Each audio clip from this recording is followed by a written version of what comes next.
The Listening Gate presents Strange Case of Dr. Jekyll and Mr. Hyde by Robert Louis Stevenson. Read by Kimberly Adams. Story of the Door. Mr. Utterson the lawyer was a man of a rugged countenance that was never lighted by a smile, cold, scanty, and embarrassed in discourse, backward in sentiment, lean, long, dusty, dreary, and yet somehow lovable. At friendly meetings, and when the wine was to his taste, something eminently human beaconed from his eye.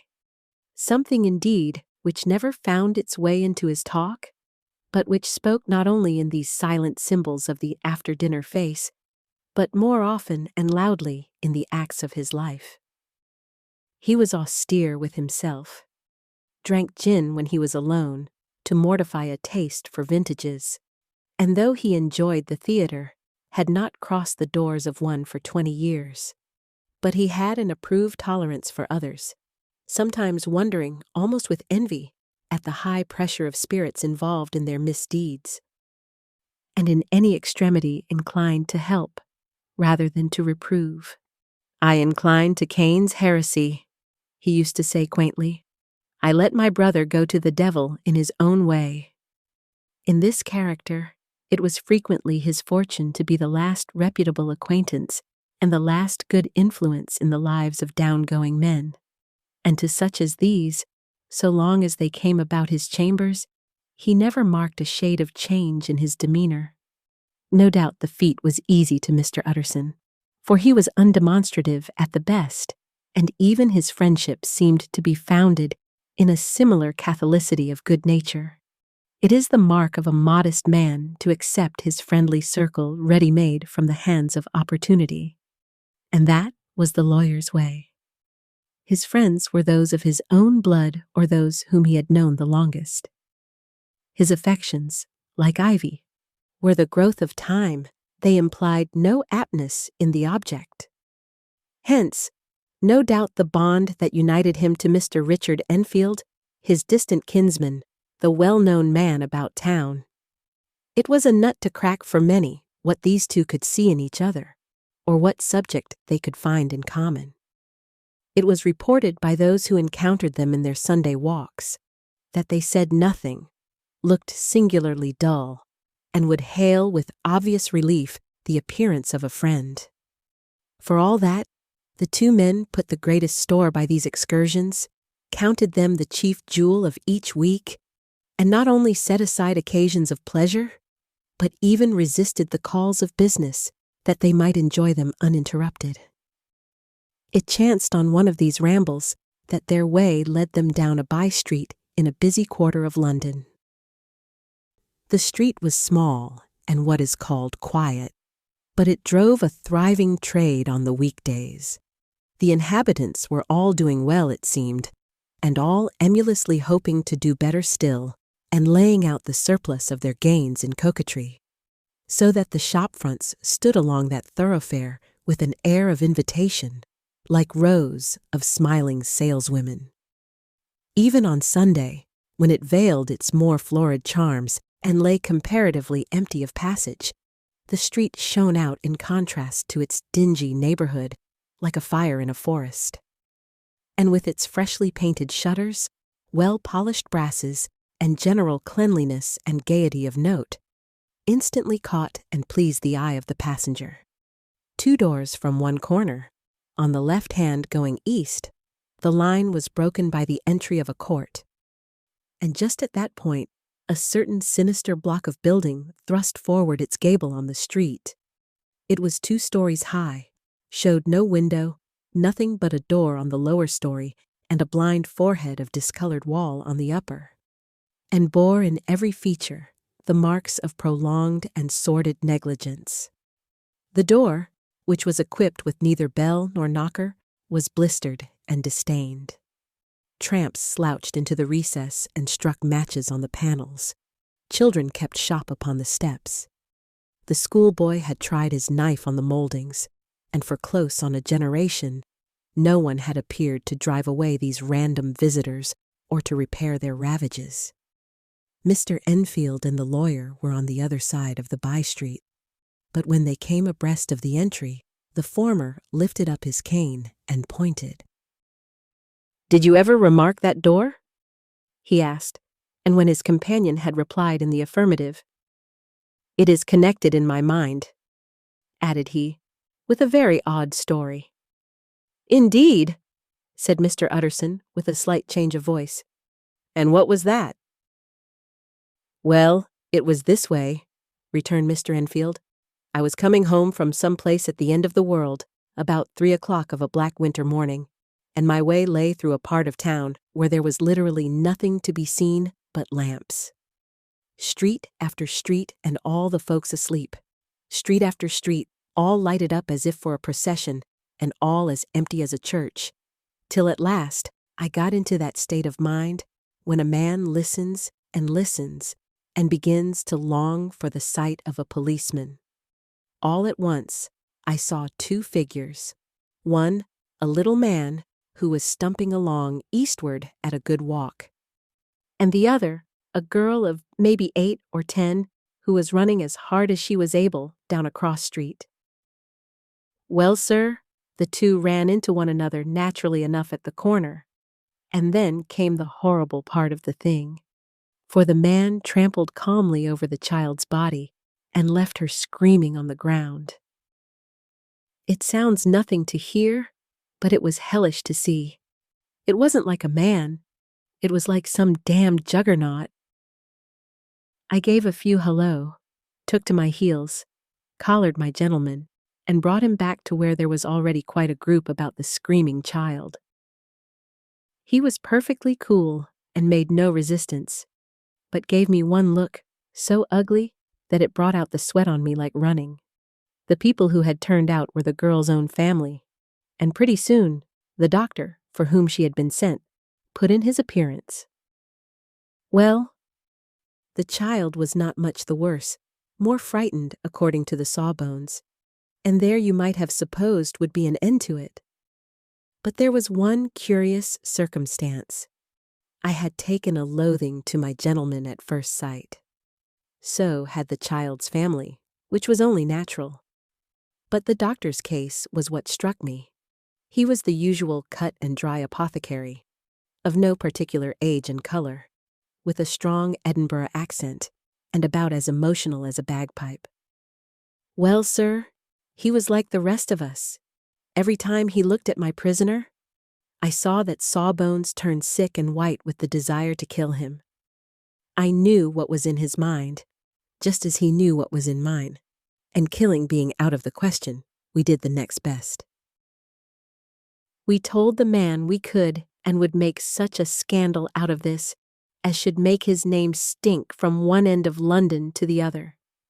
If he had any friends or any credit, we undertook that he should lose them, and all the time, as we were pitching it in red hot, we were keeping the women off him as best we could, for they were as wild as harpies.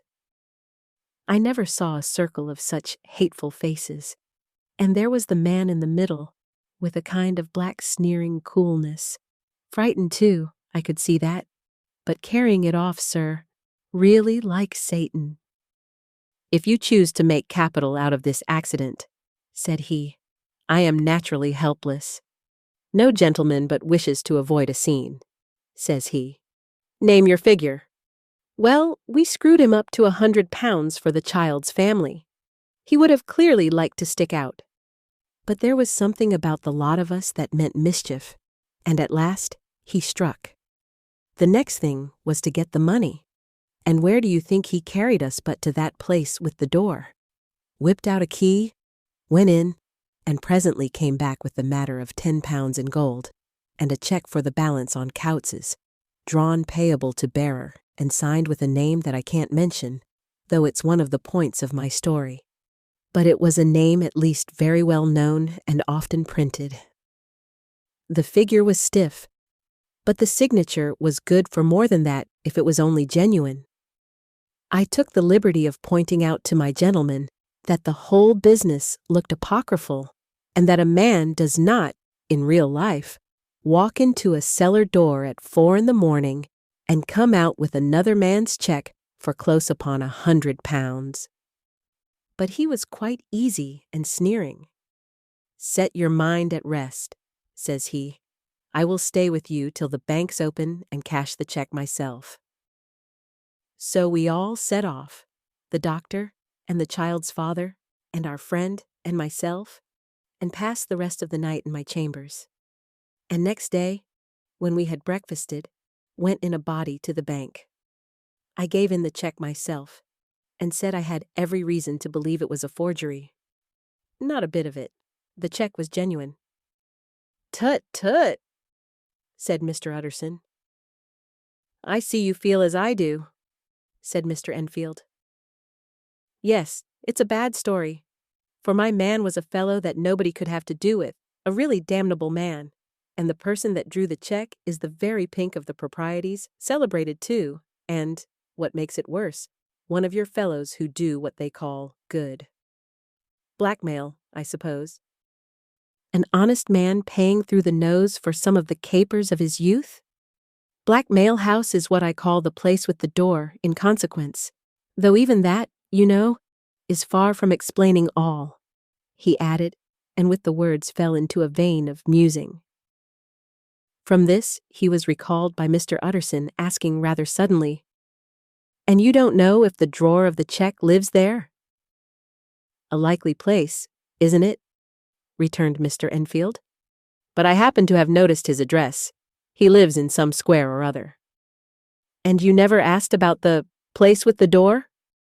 said Mr. Utterson. "No, sir, I had a delicacy," was the reply. "I feel very strongly about putting questions. It partakes too much of the style of the Day of Judgment.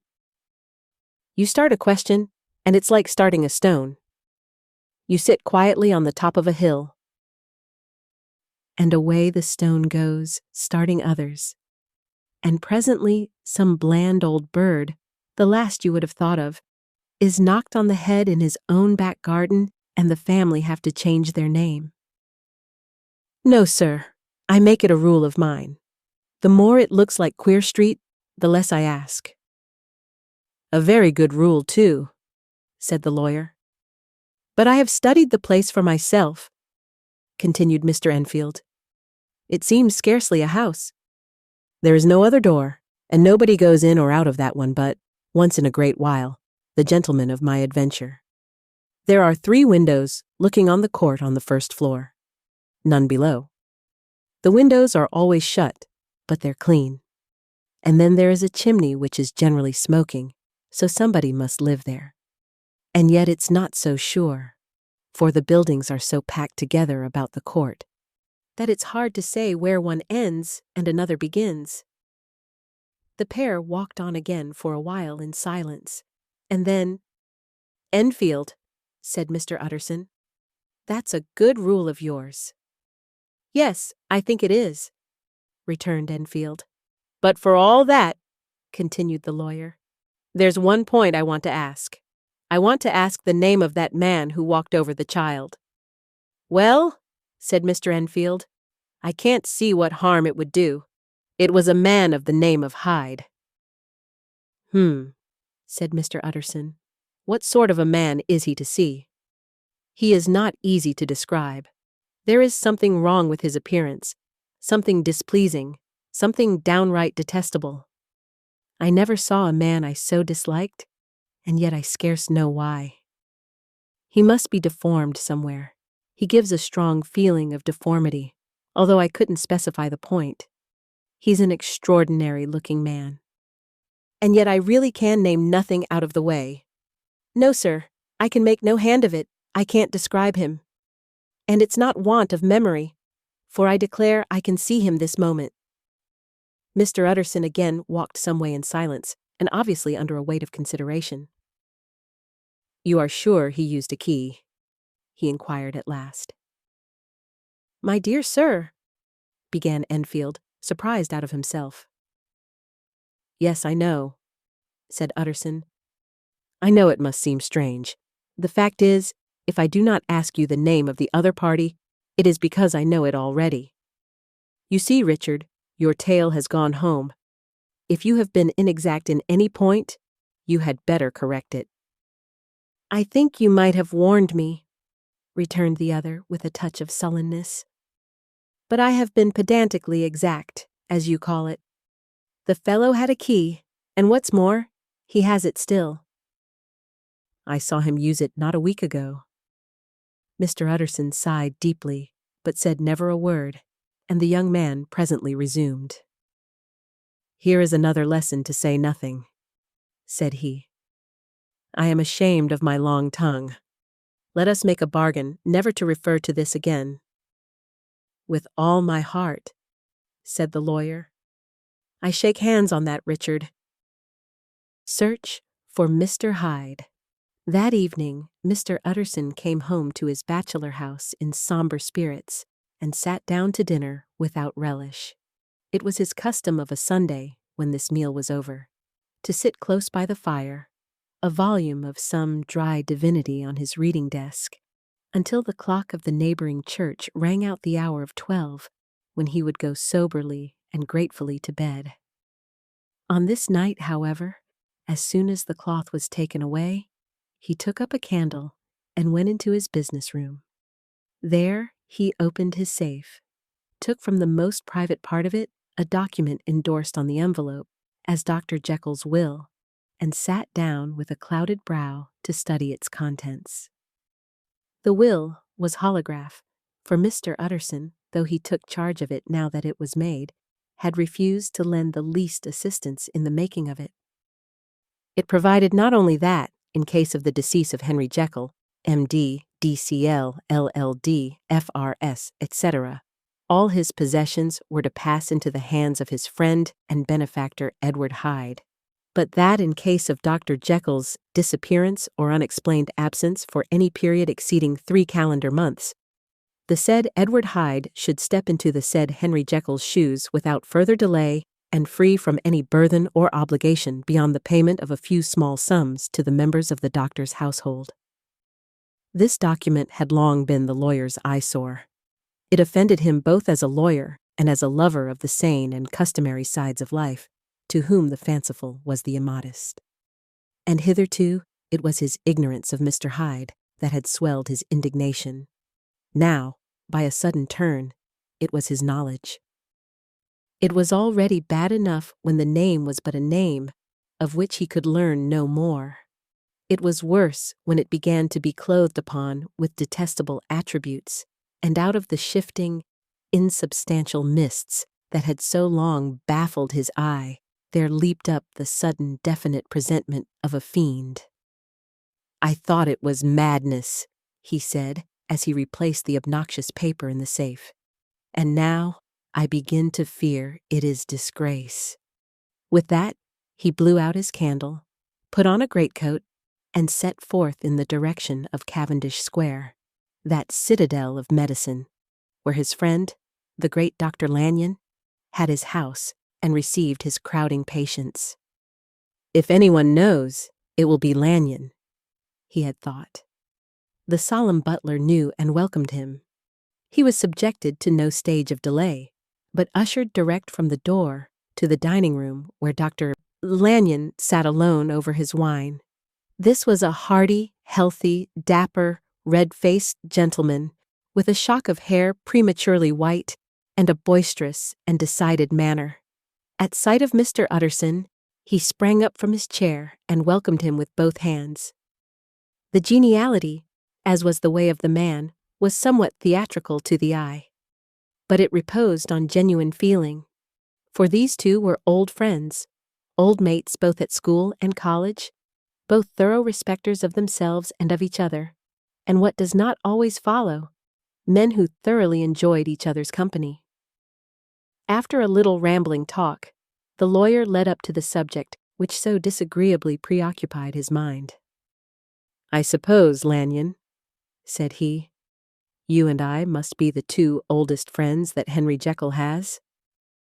"I wish the friends were younger," chuckled Dr. Lanyon. "But I suppose we are. And what of that? I see little of him now." "Indeed," said Utterson. "I thought you had a bond of common interest." "We had," was the reply. but it is more than 10 years since Henry Jekyll became too fanciful for me. He began to go wrong in mind, and though of course I continue to take an interest in him for old sake's sake, as they say, I see and I have seen devilish little of the man. Such unscientific balderdash, added the doctor, flushing suddenly purple, would have estranged Damon and Pythias. This little spirit of temper was somewhat of a relief to Mr. Utterson. They have only differed on some point of science, he thought, and being a man of no scientific passions, except in the matter of conveyancing, he even added, "It is nothing worse than that." He gave his friend a few seconds to recover his composure, and then approached the question he had come to put. "Did you ever come across a protégé of his, one Hyde?" he asked. "Hyde?" repeated Lanyon. "No, never heard of him, since my time." That was the amount of information that the lawyer carried back with him to the great dark bed on which he tossed to and fro, until the small hours of the morning began to grow large. It was a night of little ease to his toiling mind, toiling in mere darkness and besieged by questions. 6 o'clock struck on the bells of the church that was so conveniently near to Mr. Utterson's dwelling, and still he was digging at the problem. Hitherto it had touched him on the intellectual side alone, but now his imagination also was engaged, or rather enslaved. And as he lay and tossed in the gross darkness of the night and the curtained room, Mr. Enfield's tale went by before his mind in a scroll of lighted pictures. He would be aware of the great field of lamps of a nocturnal city, then of the figure of a man walking swiftly, then of a child running from the doctor's, and then these met, and that human juggernaut trod the child down and passed on regardless of her screams. Or else he would see a room in a rich house where his friend lay asleep, dreaming and smiling at his dreams, and then the door of that room would be opened, the curtains of the bed plucked apart, the sleeper recalled, and lo, there would stand by his side a figure to whom power was given, and even at that dead hour he must rise and do its bidding. The figure in these two phases haunted the lawyer all night, and if at any time he dozed over, it was but to see it glide more stealthily through sleeping houses, or move the more swiftly and still the more swiftly, even to dizziness, through wider labyrinths of lamp-lighted city, and at every street corner crush a child and leave her screaming. And still the figure had no face by which he might know it. Even in his dreams, it had no face, or one that baffled him and melted before his eyes. And thus it was that there sprang up and grew apace in the lawyer's mind a singularly strong, almost an inordinate curiosity to behold the features of the real Mr. Hyde. If he could but once set eyes on him, he thought the mystery would lighten and perhaps roll altogether away, as was the habit of mysterious things when well examined. He might see a reason for his friend's strange preference or bondage, call it which you please, and even for the startling clause of the will. At least it would be a face worth seeing, the face of a man who was without bowels of mercy, a face which had but to show itself to raise up, in the mind of the unimpressionable Enfield, a spirit of enduring hatred. From that time forward, Mr. Utterson began to haunt the door in the by-street of shops. In the morning before office hours, at noon when business was plenty and time scarce, at night under the face of the fogged city moon, by all lights and at all hours of solitude or concourse, the lawyer was to be found on his chosen post. If he be Mr. Hyde, he had thought, I shall be Mr. Seek. And at last his patience was rewarded. It was a fine, dry night, frost in the air, the streets as clean as a ballroom floor, the lamps, unshaken by any wind, drawing a regular pattern of light and shadow. By 10 o'clock, When the shops were closed, the by-street was very solitary, and in spite of the low growl of London from all round, very silent. Small sounds carried far. Domestic sounds out of the houses were clearly audible on either side of the roadway, and the rumor of the approach of any passenger preceded him by a long time. Mr. Utterson had been some minutes at his post when he was aware of an odd light footstep drawing near. In the course of his nightly patrols, he had long grown accustomed to the quaint effect with which the footfalls of a single person, while he is still a great way off, suddenly spring out distinct from the vast hum and clatter of the city. Yet his attention had never before been so sharply and decisively arrested, and it was with a strong, superstitious prevision of success that he withdrew into the entry of the court. The steps drew swiftly nearer and swelled out suddenly louder as they turned the end of the street. The lawyer, looking forth from the entry, could soon see what manner of man he had to deal with. He was small and very plainly dressed, and the look of him, even at that distance, went somehow strongly against the watcher's inclination. But he made straight for the door, crossing the roadway to save time, and as he came, he drew a key from his pocket like one approaching home. Mr. Utterson stepped out and touched him on the shoulder as he passed. "Mr. Hyde, I think?" Mr. Hyde shrank back with a hissing intake of the breath, but his fear was only momentary. And though he did not look the lawyer in the face, he answered coolly enough, "That is my name. What do you want?" "I see you are going in," returned the lawyer. "I am an old friend of Dr. JEKYLL'S, Mr. Utterson of Gaunt Street. You must have heard of my name, and meeting you so conveniently, I thought you might admit me." "You will not find Dr. Jekyll. He is from home," replied Mr. Hyde, blowing in the key, and then suddenly, but still without looking up, "How did you know me?" he asked. "On your side," said Mr. Utterson. "Will you do me a favor?" "With pleasure," replied the other. "What shall it be?" "Will you let me see your face?" asked the lawyer.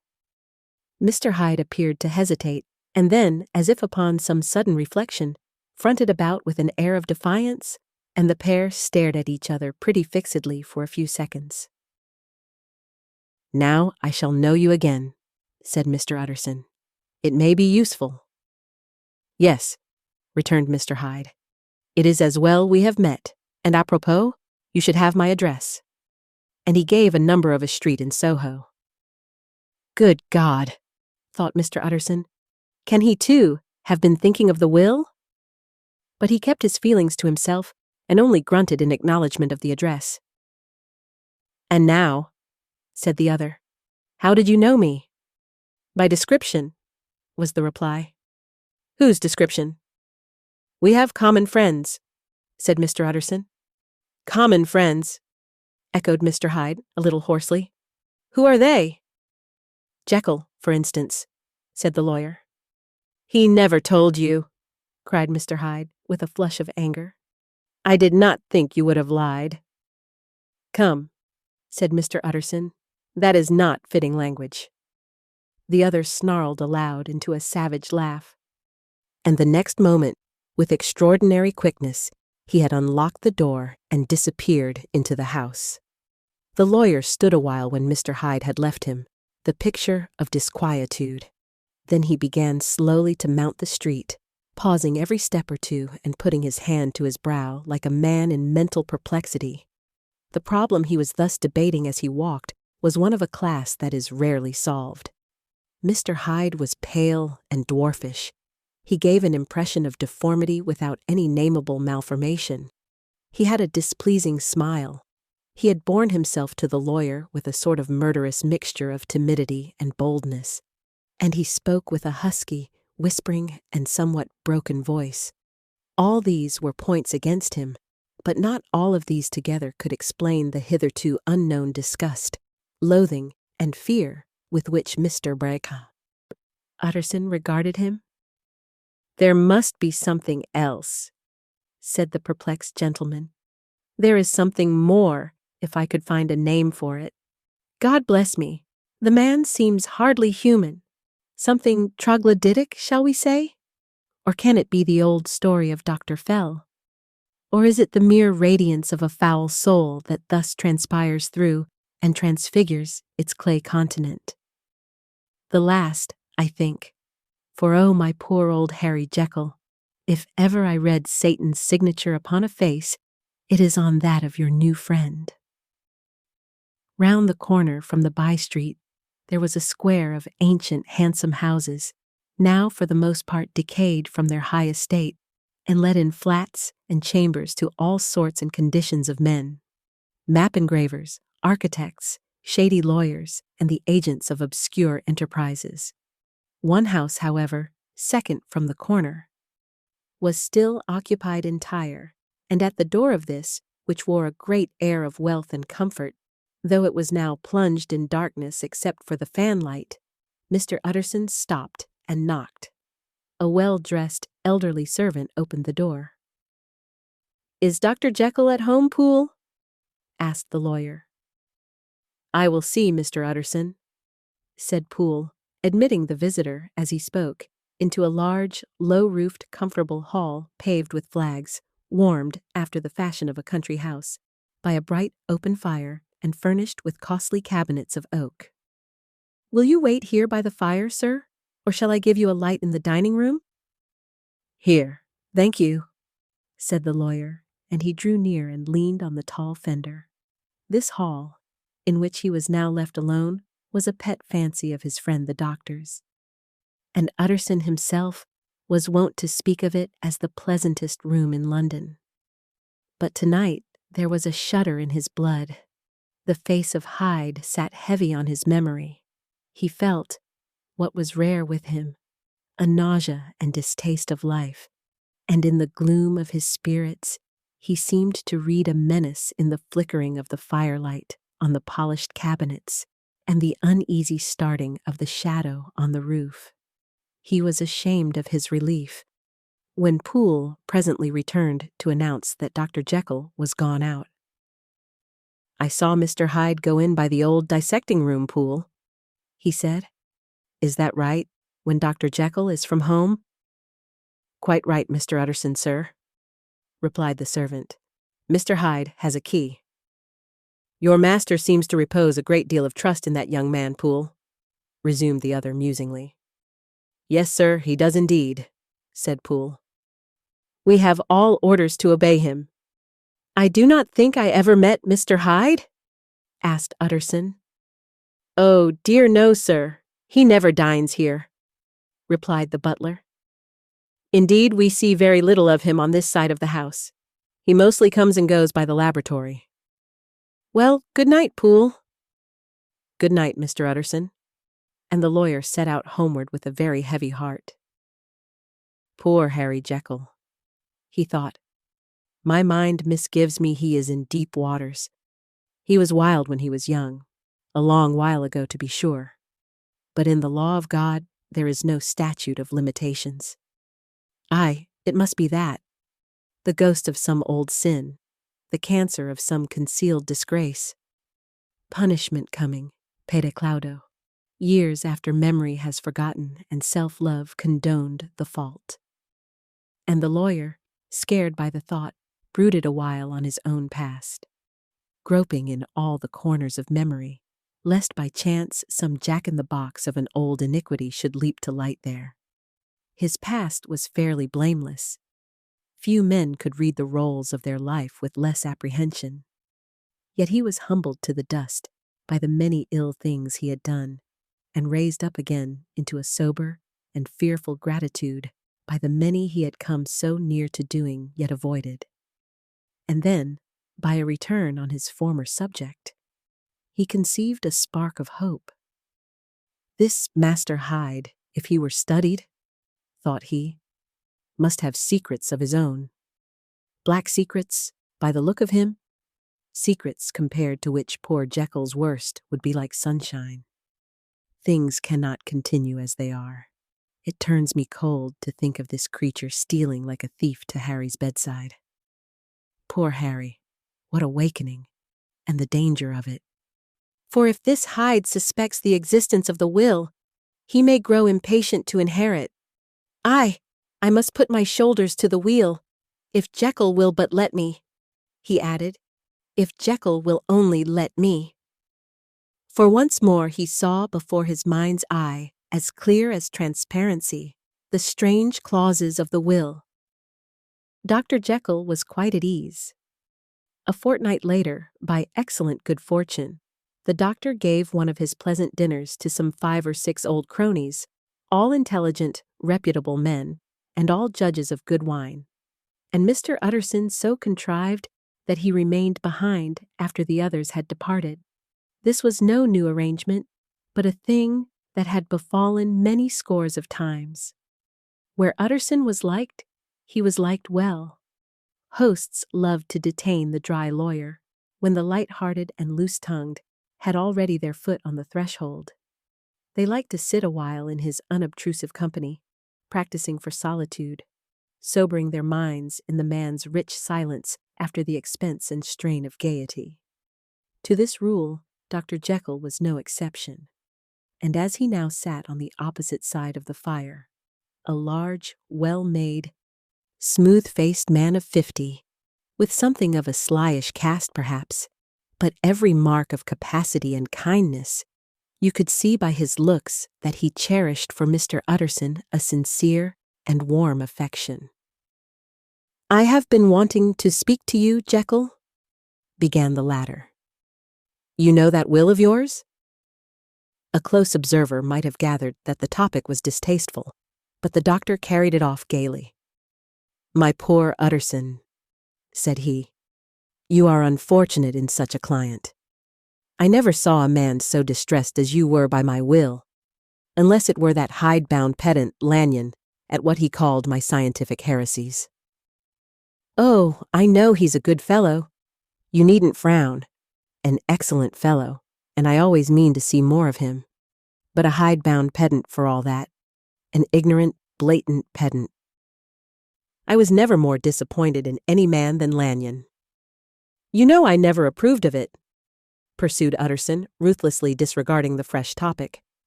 "My will?"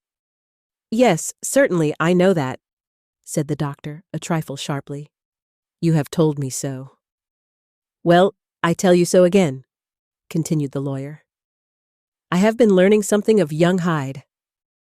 The large, handsome face of Dr. Jekyll grew pale to the very lips, and there came a blackness about his eyes. "I do not care to hear more," said he. "This is a matter I thought we had agreed to drop." "What I heard was abominable," said Utterson. "It can make no change. You do not understand my position," returned the doctor, with a certain incoherency of manner. "I am painfully situated, Utterson. My position is a very strange one. It is one of those affairs that cannot be mended by talking." "Jekyll," said Utterson, "you know me. I am a man to be trusted. Make a clean breast of this in confidence, and I make no doubt I can get you out of it." "My good Utterson," said the doctor, "this is very good of you. This is downright good of you, and I cannot find words to thank you in. I believe you fully. I would trust you before any man alive, I before myself, if I could make the choice. But indeed, it isn't what you fancy. It is not as bad as that. And just to put your good heart at rest, I will tell you one thing. The moment I choose, I can be rid of Mr. Hyde. I give you my hand upon that, and I thank you again and again. And I will just add one little word, Utterson, that I'm sure you'll take in good part. This is a private matter, and I beg of you to let it sleep." Utterson reflected a little, looking in the fire. "I have no doubt you are perfectly right," he said at last, getting to his feet. "Well, but since we have touched upon this business, and for the last time I hope," continued the doctor, "there is one point I should like you to understand. I have really a very great interest in poor Hyde. I know you have seen him. He told me so. And I fear he was rude. But I do sincerely take a very great interest in that young man. And if I am taken away, Utterson, I wish you to promise me that you will bear with him and get his rights for him. I think you would, if you knew all, and it would be a weight off my mind if you would promise. I can't pretend that I shall ever like him, said the lawyer.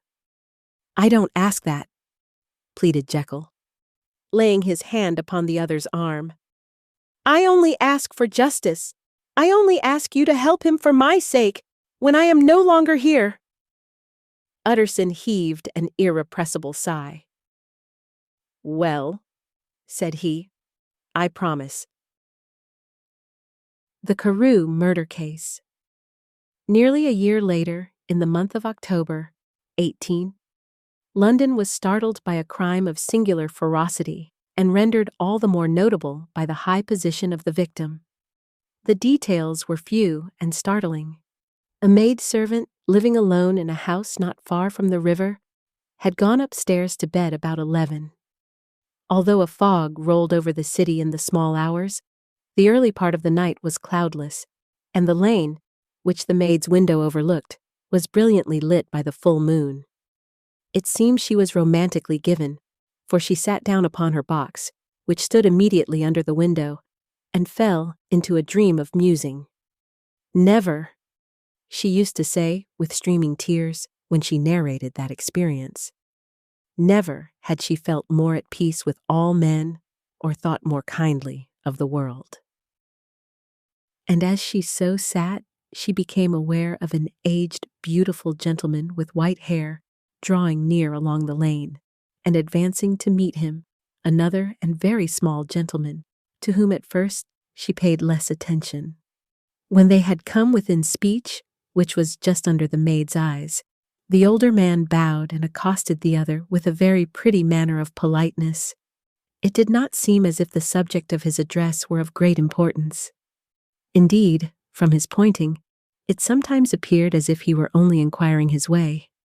But the moon shone on his face as he spoke, and the girl was pleased to watch it. It seemed to breathe such an innocent and old-world kindness of disposition, yet with something high, too, as of a well-founded self-content. Presently her eye wandered to the other, and she was surprised to recognize in him a certain Mr. Hyde, who had once visited her master, and for whom she had conceived a dislike. He had in his hand a heavy cane with which he was trifling, but he answered never a word, and seemed to listen with an ill-contained impatience. And then all of a sudden he broke out in a great flame of anger, stamping with his foot, brandishing the cane, and carrying on, as the maid described it, like a madman. The old gentleman took a step back, with the air of one very much surprised and a trifle hurt, and at that Mr. Hyde broke out of all bounds and clubbed him to the earth, and next moment, with ape-like fury, he was trampling his victim underfoot and hailing down a storm of blows, under which the bones were audibly shattered and the body jumped upon the roadway. At the horror of these sights and sounds, the maid fainted. It was 2:00 when she came to herself and called for the police. The murderer was gone long ago, but there lay his victim in the middle of the lane, incredibly mangled. The stick with which the deed had been done, although it was of some rare and very tough and heavy wood, had broken in the middle under the stress of this insensate cruelty, and one splintered half had rolled in the neighboring gutter. The other, without doubt, had been carried away by the murderer. A purse and gold watch were found upon the victim, but no cards or papers, except a sealed and stamped envelope, which he had been probably carrying to the post, and which bore the name and address of Mr. Utterson. This was brought to the lawyer the next morning, before he was out of bed, and he had no sooner seen it and been told the circumstances than he shot out a solemn lip.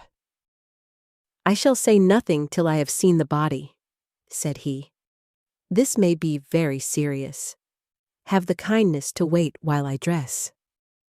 And with the same grave countenance, he hurried through his breakfast and drove to the police station, whither the body had been carried.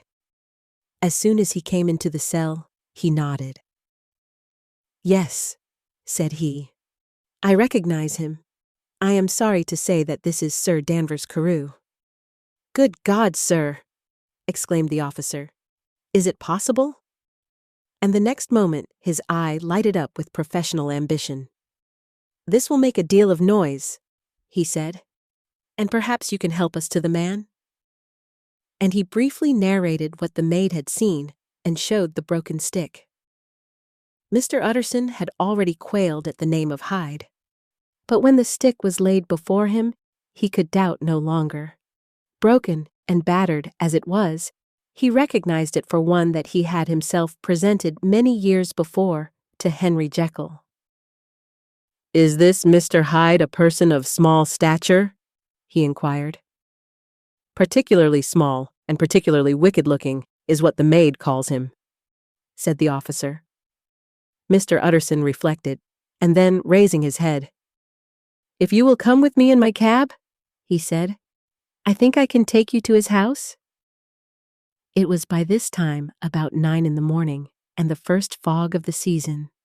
A great chocolate-colored pall lowered over heaven, but the wind was continually charging and routing these embattled vapors, so that as the cab crawled from street to street, Mr. Utterson beheld a marvelous number of degrees and hues of twilight.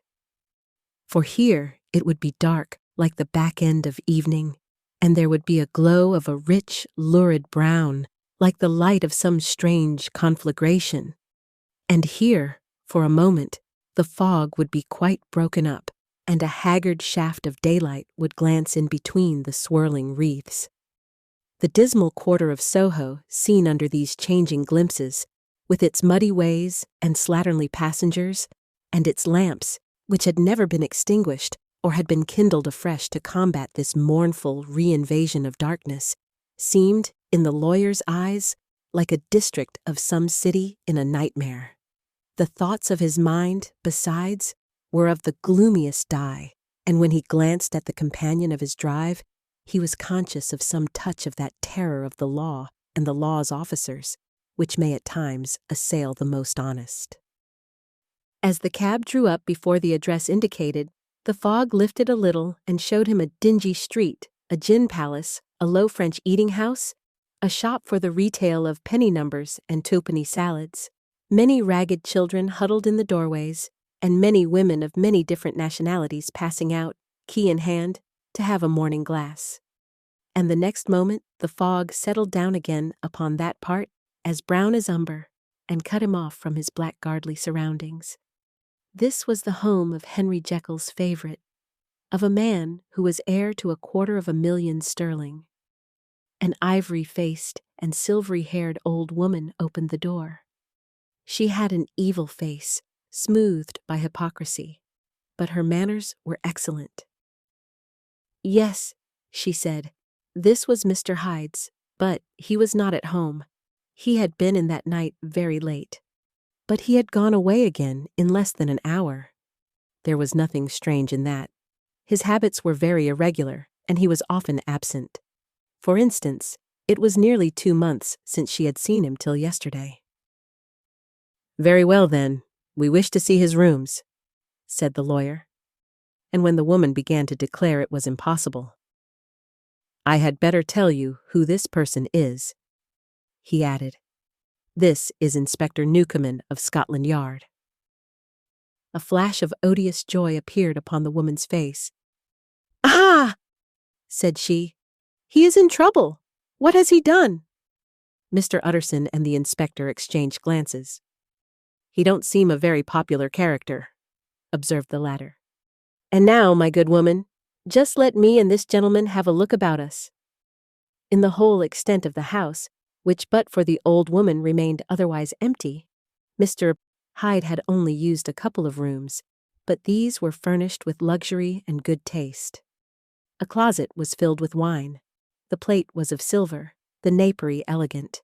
A good picture hung upon the walls, a gift, as Utterson supposed, from Henry Jekyll, who was much of a connoisseur, and the carpets were of many plies and agreeable in color. At this moment, however, the rooms bore every mark of having been recently and hurriedly ransacked. Clothes lay about the floor, with their pockets inside out. Lock-fast drawers stood open, and on the hearth there lay a pile of gray ashes, as though many papers had been burned. From these embers the inspector disinterred the butt end of a green checkbook, which had resisted the action of the fire. The other half of the stick was found behind the door, and as this clinched his suspicions, the officer declared himself delighted. A visit to the bank, where several £1,000s were found to be lying to the murderer's credit, completed his gratification. "You may depend upon it, sir," he told Mr. Utterson. "I have him in my hand. He must have lost his head, or he never would have left the stick, or above all, burned the checkbook. Why, money's life to the man. We have nothing to do but wait for him at the bank and get out the handbills." This last, however, was not so easy of accomplishment, for Mr. Hyde had numbered few familiars. Even the master of the servant-maid had only seen him twice. His family could nowhere be traced. He had never been photographed, and the few who could describe him differed widely, as common observers will. Only on one point were they agreed, and that was the haunting sense of unexpressed deformity with which the fugitive impressed his beholders. Incident of the letter. It was late in the afternoon when Mr. Utterson found his way to Dr. Jekyll's door, where he was at once admitted by Poole and carried down by the kitchen offices and across a yard which had once been a garden, to the building which was indifferently known as the laboratory or dissecting rooms. The doctor had bought the house from the heirs of a celebrated surgeon, and his own tastes being rather chemical than anatomical, had changed the destination of the block at the bottom of the garden. It was the first time that the lawyer had been received in that part of his friend's quarters, and he eyed the dingy windowless structure with curiosity, and gazed round with a distasteful sense of strangeness as he crossed the theatre, once crowded with eager students and now lying gaunt and silent. The tables laden with chemical apparatus, the floor strewn with crates and littered with packing straw, and the light falling dimly through the foggy cupola. At the further end, a flight of stairs mounted to a door covered with red baize. And through this, Mr. Utterson was at last received into the doctor's cabinet. It was a large room fitted round with glass presses, furnished, among other things, with a cheval glass and a business table, and looking out upon the court by 3 dusty windows barred with iron. The fire burned in the grate. A lamp was set lighted on the chimney shelf, for even in the houses the fog began to lie thickly, and there, close up to the warmth, sat Dr. Jekyll, looking deathly sick. He did not rise to meet his visitor, but held out a cold hand and bade him welcome in a changed voice. "And now," said Mr. Utterson, as soon as Poole had left them, "you have heard the news?" The doctor shuddered. "They were crying it in the square," he said. "I heard them in my dining room." "One word," said the lawyer. "CAREW is my client, but so are you, and I want to know what I am doing. You have not been mad enough to hide this fellow?" "Utterson, I swear to God," cried the doctor. "I swear to God I will never set eyes on him again. I bind my honor to you that I am done with him in this world. It is all at an end. And indeed he does not want my help. You do not know him as I do. He is safe. He is quite safe. Mark my words, he will never more be heard of." The lawyer listened gloomily. He did not like his friend's feverish manner. "You seem pretty sure of him," said he, "and for your sake, I hope you may be right. If it came to a trial, your name might appear." "I am quite sure of him," replied Jekyll. "I have grounds for certainty that I cannot share with anyone. But there is one thing on which you may advise me.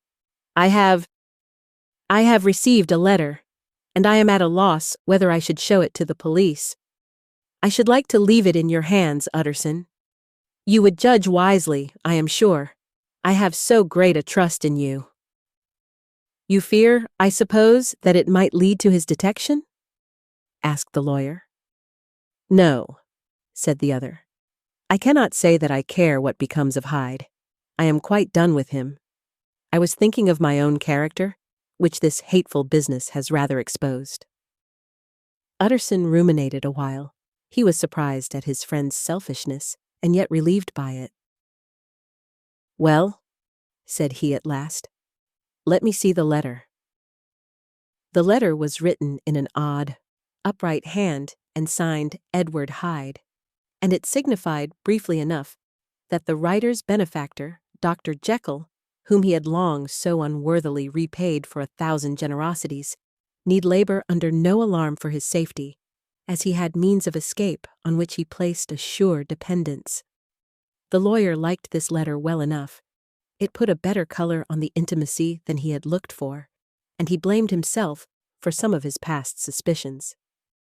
Have you the envelope? He asked. I burned it, replied Jekyll, before I thought what I was about. But it bore no postmark.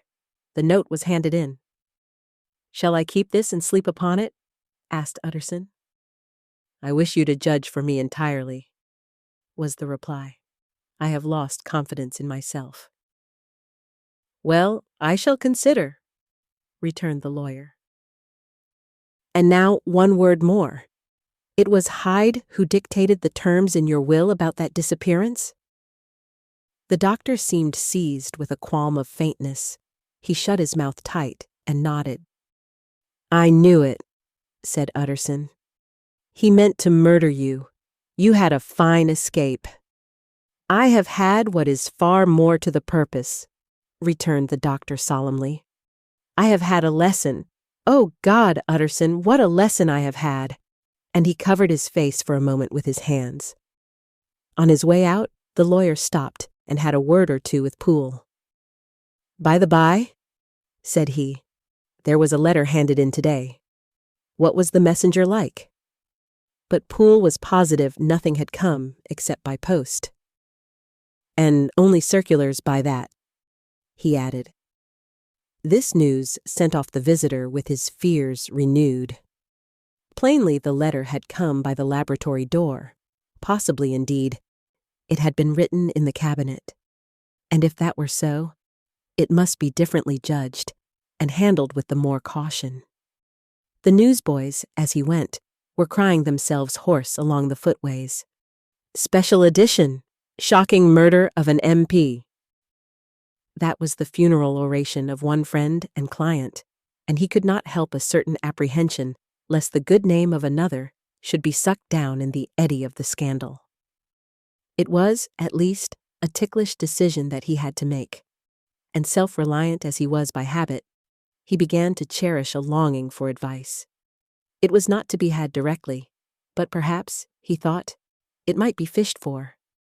Presently after, he sat on one side of his own hearth, with Mr. Guest, his head clerk, upon the other, and midway between, at a nicely calculated distance from the fire, a bottle of a particular old wine that had long dwelt unsunned in the foundations of his house. The fog still slept on the wing above the drowned city, where the lamps glimmered like carbuncles, and through the muffle and smother of these fallen clouds, the procession of the town's life was still rolling in through the great arteries with a sound as of a mighty wind. But the room was gay with firelight. In the bottle, the acids were long ago resolved. The imperial dye had softened with time, as the color grows richer in stained windows, and the glow of hot autumn afternoons on hillside vineyards was ready to be set free and to disperse the fogs of London. Insensibly, the lawyer melted. There was no man from whom he kept fewer secrets than Mr. Guest, and he was not always sure that he kept as many as he meant. Guest had often been on business to the doctor's. He knew Poole. He could scarce have failed to hear of Mr. Hyde's familiarity about the house. He might draw conclusions, Was it not as well, then, that he should see a letter which put that mystery to right? And above all, since Guest, being a great student and critic of handwriting, would consider the step natural and obliging? The clerk, besides, was a man of counsel. He could scarce read so strange a document without dropping a remark, and by that remark, Mr. Utterson might shape his future course. "This is a sad business about Sir Danvers," he said. "Yes, sir, indeed. It has elicited a great deal of public feeling," returned Guest. "The man, of course, was mad." "I should like to hear your views on that," replied Utterson. "I have a document here in his handwriting. It is between ourselves, for I scarce know what to do about it. It is an ugly business at the best. But there it is, quite in your way. A murderer's autograph." Guest's eyes brightened, and he sat down at once and studied it with passion. "No, sir," he said, "not mad, but it is an odd hand." "And by all accounts, a very odd writer," added the lawyer. Just then the servant entered with a note. "Is that from Dr. Jekyll, sir?" inquired the clerk. "I thought I knew the writing. Anything private, Mr. Utterson?" "Only an invitation to dinner. Why? Do you want to see it?" "One moment. I thank you, sir." And the clerk laid the 2 sheets of paper alongside and sedulously compared their contents. "Thank you, sir," he said at last, returning both. "It's a very interesting autograph." There was a pause, during which Mr. Utterson struggled with himself. "Why did you compare them, Guest?" he inquired suddenly. "Well, sir," returned the clerk, "there's a rather singular resemblance. The 2 hands are in many points identical, only differently sloped." "Rather quaint," said Utterson. "It is, as you say, rather quaint," returned Guest. "I wouldn't speak of this note, you know," said the master. "No, sir," said the clerk. "I understand." But no sooner was Mr. Utterson alone that night than he locked the note into his safe, where it reposed from that time forward. "What?" he thought. "Henry Jekyll forged for a murderer!" And his blood ran cold in his veins. Incident of Dr. Lanyon. Time ran on. Thousands of pounds were offered in reward, for the death of Sir Danvers was resented as a public injury. But Mr. Hyde had disappeared out of the ken of the police as though he had never existed. Much of his past was unearthed, indeed, and all disreputable. Tales came out of the man's cruelty, at once so callous and violent, of his vile life, of his strange associates, of the hatred that seemed to have surrounded his career. But of his present whereabouts, not a whisper. From the time he had left the house in Soho on the morning of the murder, he was simply blotted out. And gradually, as time drew on, Mr. Utterson began to recover from the hotness of his alarm, and to grow more at quiet with himself. The death of Sir Danvers was, to his way of thinking, more than paid for by the disappearance of Mr. Hyde. Now that that evil influence had been withdrawn, a new life began for Dr. Jekyll. He came out of his seclusion, renewed relations with his friends, became once more their familiar guest and entertainer. And whilst he had always been known for charities, he was now no less distinguished for religion. He was busy, he was much in the open air, he did good. His face seemed to open and brighten, as if with an inward consciousness of service. And for more than 2 months, the doctor was at peace. On the 8th of January, Utterson had dined at the doctor's with a small party. Lanyon had been there, and the face of the host had looked from one to the other, as in the old days when the trio were inseparable friends. On the 12th, and again on the 14th, the door was shut against the lawyer. The doctor was confined to the house, Poole said, and saw no one. On the 15th, he tried again and was again refused, and having now been used for the last 2 months to see his friend almost daily, he found this return of solitude to weigh upon his spirits. The 5th night, he had in guest to dine with him, and the 6th, he betook himself to Dr. Lanyon's. There at least he was not denied admittance, but when he came in, he was shocked at the change which had taken place in the doctor's appearance. He had his death warrant written legibly upon his face.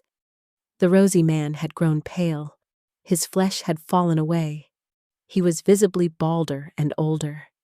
And yet it was not so much these tokens of a swift physical decay that arrested the lawyer's notice, as a look in the eye and quality of manner that seemed to testify to some deep-seated terror of the mind.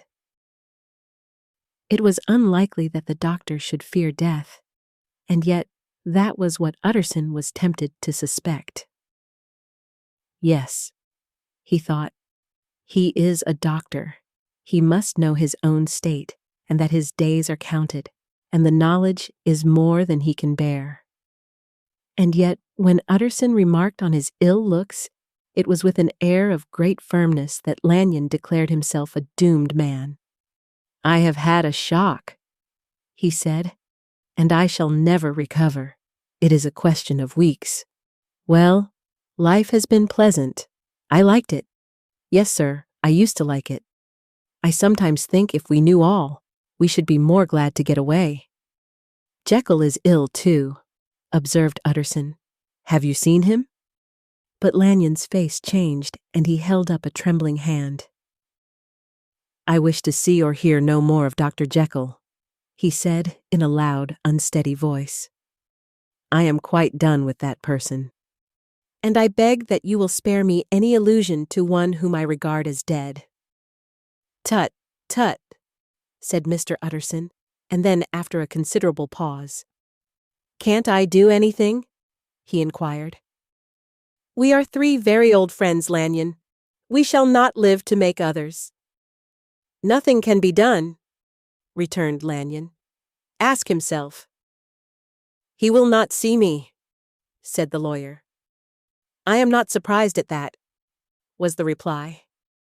"Some day, Utterson, after I am dead, you may perhaps come to learn the right and wrong of this. I cannot tell you. And in the meantime, if you can sit and talk with me of other things, for God's sake, stay and do so. But if you cannot keep clear of this accursed topic, then in God's name, go, for I cannot bear it." As soon as he got home, Utterson sat down and wrote to Jekyll, complaining of his exclusion from the house, and asking the cause of this unhappy break with Lanyon, and the next day brought him a long answer, often very pathetically worded, and sometimes darkly mysterious in drift. The quarrel with Lanyon was incurable. "I do not blame our old friend," Jekyll wrote, "but I share his view that we must never meet. I mean from henceforth to lead a life of extreme seclusion. You must not be surprised, nor must you doubt my friendship, if my door is often shut even to you. You must suffer me to go my own dark way. I have brought on myself a punishment and a danger that I cannot name. If I am the chief of sinners, I am the chief of sufferers also. I could not think that this earth contained a place for sufferings and terrors so unmanning. And you can do but one thing, Utterson, to lighten this destiny, and that is to respect my silence." Utterson was amazed. The dark influence of Hyde had been withdrawn. The doctor had returned to his old tasks and amities. A week ago, the prospect had smiled with every promise of a cheerful and an honored age. And now in a moment, friendship and peace of mind and the whole tenor of his life were wrecked. So great and unprepared a change pointed to madness, but in view of Lanyon's manner and words, there must lie for it some deeper ground. A week afterwards, Dr. Lanyon took to his bed, and in something less than a fortnight, he was dead. The night after the funeral, at which he had been sadly affected, Utterson locked the door of his business room, and sitting there by the light of a melancholy candle, drew out and set before him an envelope addressed by the hand and sealed with the seal of his dead friend. Private, for the hands of G.J. Utterson, alone and in case of his predecease to be destroyed unread, so it was emphatically superscribed, and the lawyer dreaded to behold the contents. I have buried one friend today, he thought. What if this should cost me another? And then he condemned the fear as a disloyalty and broke the seal. Within there was another enclosure, likewise sealed and marked upon the cover as not to be opened till the death or disappearance of Dr. Henry Jekyll. Utterson could not trust his eyes. Yes, it was disappearance. Here again, as in the mad will which he had long ago restored to its author, here again were the idea of a disappearance and the name of Henry Jekyll bracketed. But in the will, that idea had sprung from the sinister suggestion of the man Hyde. It was set there with a purpose all too plain and horrible. Written by the hand of Lanyon, what should it mean? A great curiosity came on the trustee to disregard the prohibition and dive at once to the bottom of these mysteries. But professional honor and faith to his dead friend were stringent obligations, and the packet slept in the inmost corner of his private safe. It is one thing to mortify curiosity, another to conquer it, and it may be doubted if, from that day forth, Utterson desired the society of his surviving friend with the same eagerness. He thought of him kindly, but his thoughts were disquieted and fearful. He went to call indeed, but he was perhaps relieved to be denied admittance. Perhaps, in his heart, he preferred to speak with Poole upon the doorstep and surrounded by the air and sounds of the open city, rather than to be admitted into that house of voluntary bondage, and to sit and speak with its inscrutable recluse. Poole had, indeed, no very pleasant news to communicate. The doctor, it appeared, now more than ever confined himself to the cabinet over the laboratory, where he would sometimes even sleep. He was out of spirits. He had grown very silent. He did not read. It seemed as if he had something on his mind. Utterson became so used to the unvarying character of these reports that he fell off little by little in the frequency of his visits. Incident at the window. It chanced on Sunday, when Mr. Utterson was on his usual walk with Mr. Enfield, that their way lay once again through the by-street, and that when they came in front of the door, both stopped to gaze on it. "Well," said Enfield, "that story's at an end at least. We shall never see more of Mr. Hyde." "I hope not," said Utterson. "Did I ever tell you that I once saw him and shared your feeling of repulsion?" "It was impossible to do the one without the other," returned Enfield. "And by the way, what an ass you must have thought me, not to know that this was a back way to Dr. Jekyll's. It was partly your own fault that I found it out, even when I did." "So you found it out, did you?" said Utterson. "But if that be so, we may step into the court and take a look at the windows. To tell you the truth, I am uneasy about poor Jekyll, and even outside, I feel as if the presence of a friend might do him good." The court was very cool and a little damp, and full of premature twilight, although the sky, high up overhead, was still bright with sunset.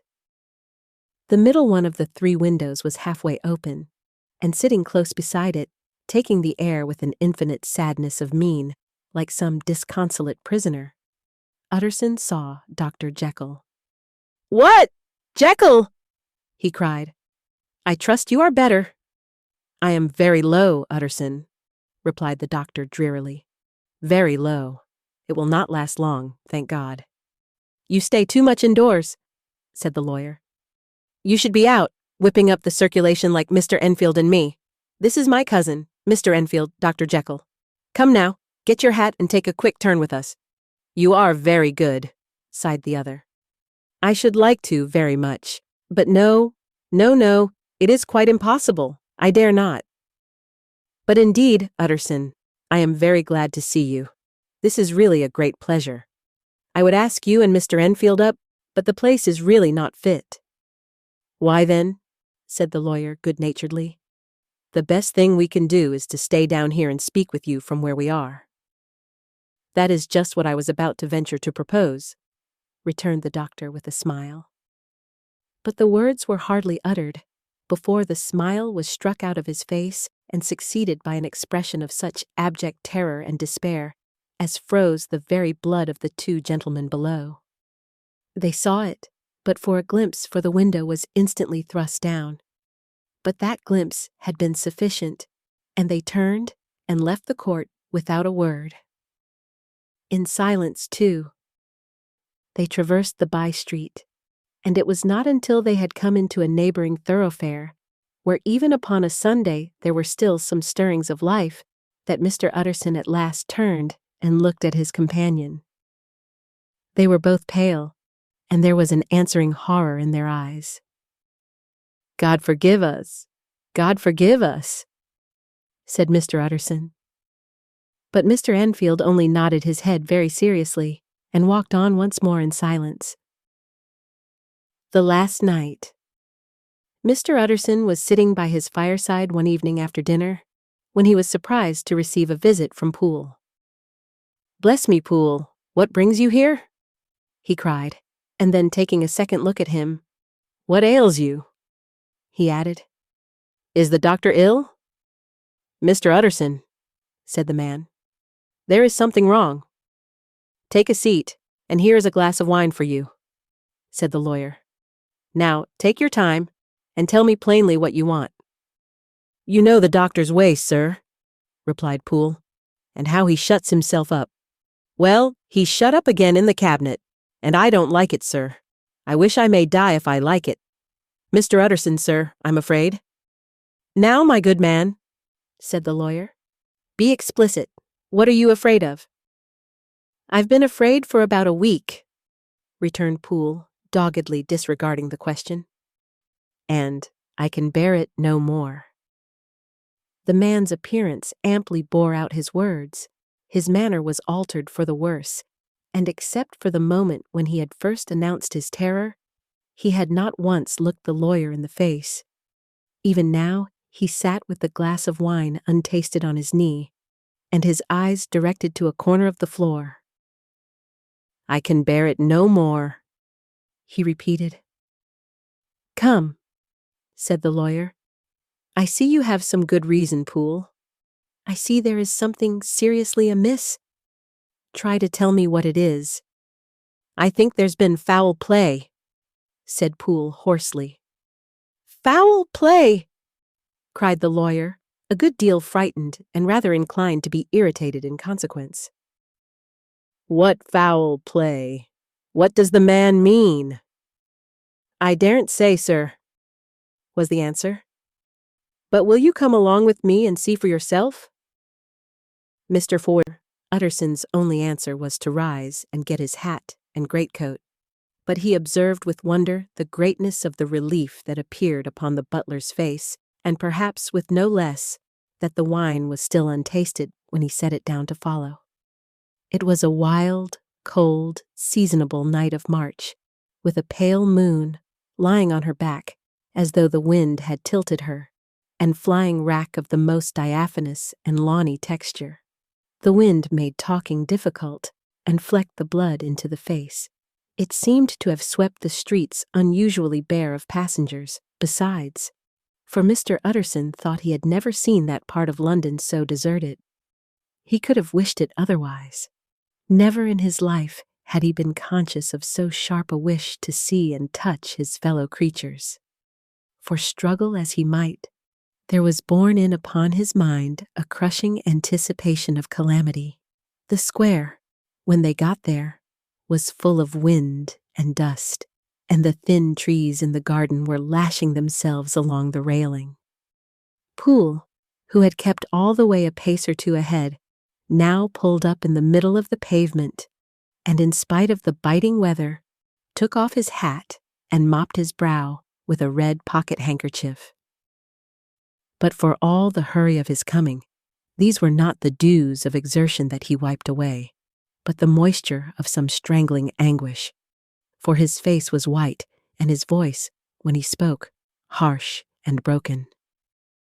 "Well, sir," he said, "here we are, and God grant there be nothing wrong." "Amen, Poole," said the lawyer. Thereupon the servant knocked in a very guarded manner. The door was opened on the chain, and a voice asked from within, "Is that you, Poole?" "It's all right," said Poole. "Open the door." The hall, when they entered it, was brightly lighted up. The fire was built high, and about the hearth the whole of the servants, men and women, stood huddled together like a flock of sheep. At the sight of Mr. Utterson, the housemaid broke into hysterical whimpering, and the cook, crying out, "Bless God, it's Mr. Utterson," ran forward as if to take him in her arms. What? Are you all here?" said the lawyer peevishly. "Very irregular, very unseemly. Your master would be far from pleased." "They're all afraid," said Poole. Blank silence followed, no one protesting. Only the maid lifted her voice and now wept loudly. "Hold your tongue," Poole said to her with a ferocity of accent that testified to his own jangled nerves. And indeed, when the girl had so suddenly raised the note of her lamentation, they had all started and turned towards the inner door with faces of dreadful expectation. "And now," continued the butler, addressing the knife boy, "reach me a candle and we'll get this through hands at once." And then he begged Mr. Utterson to follow him and led the way to the back garden. "Now, sir," said he, "you come as gently as you can. I want you to hear, and I don't want you to be heard. And see here, sir, if by any chance he was to ask you in, don't go."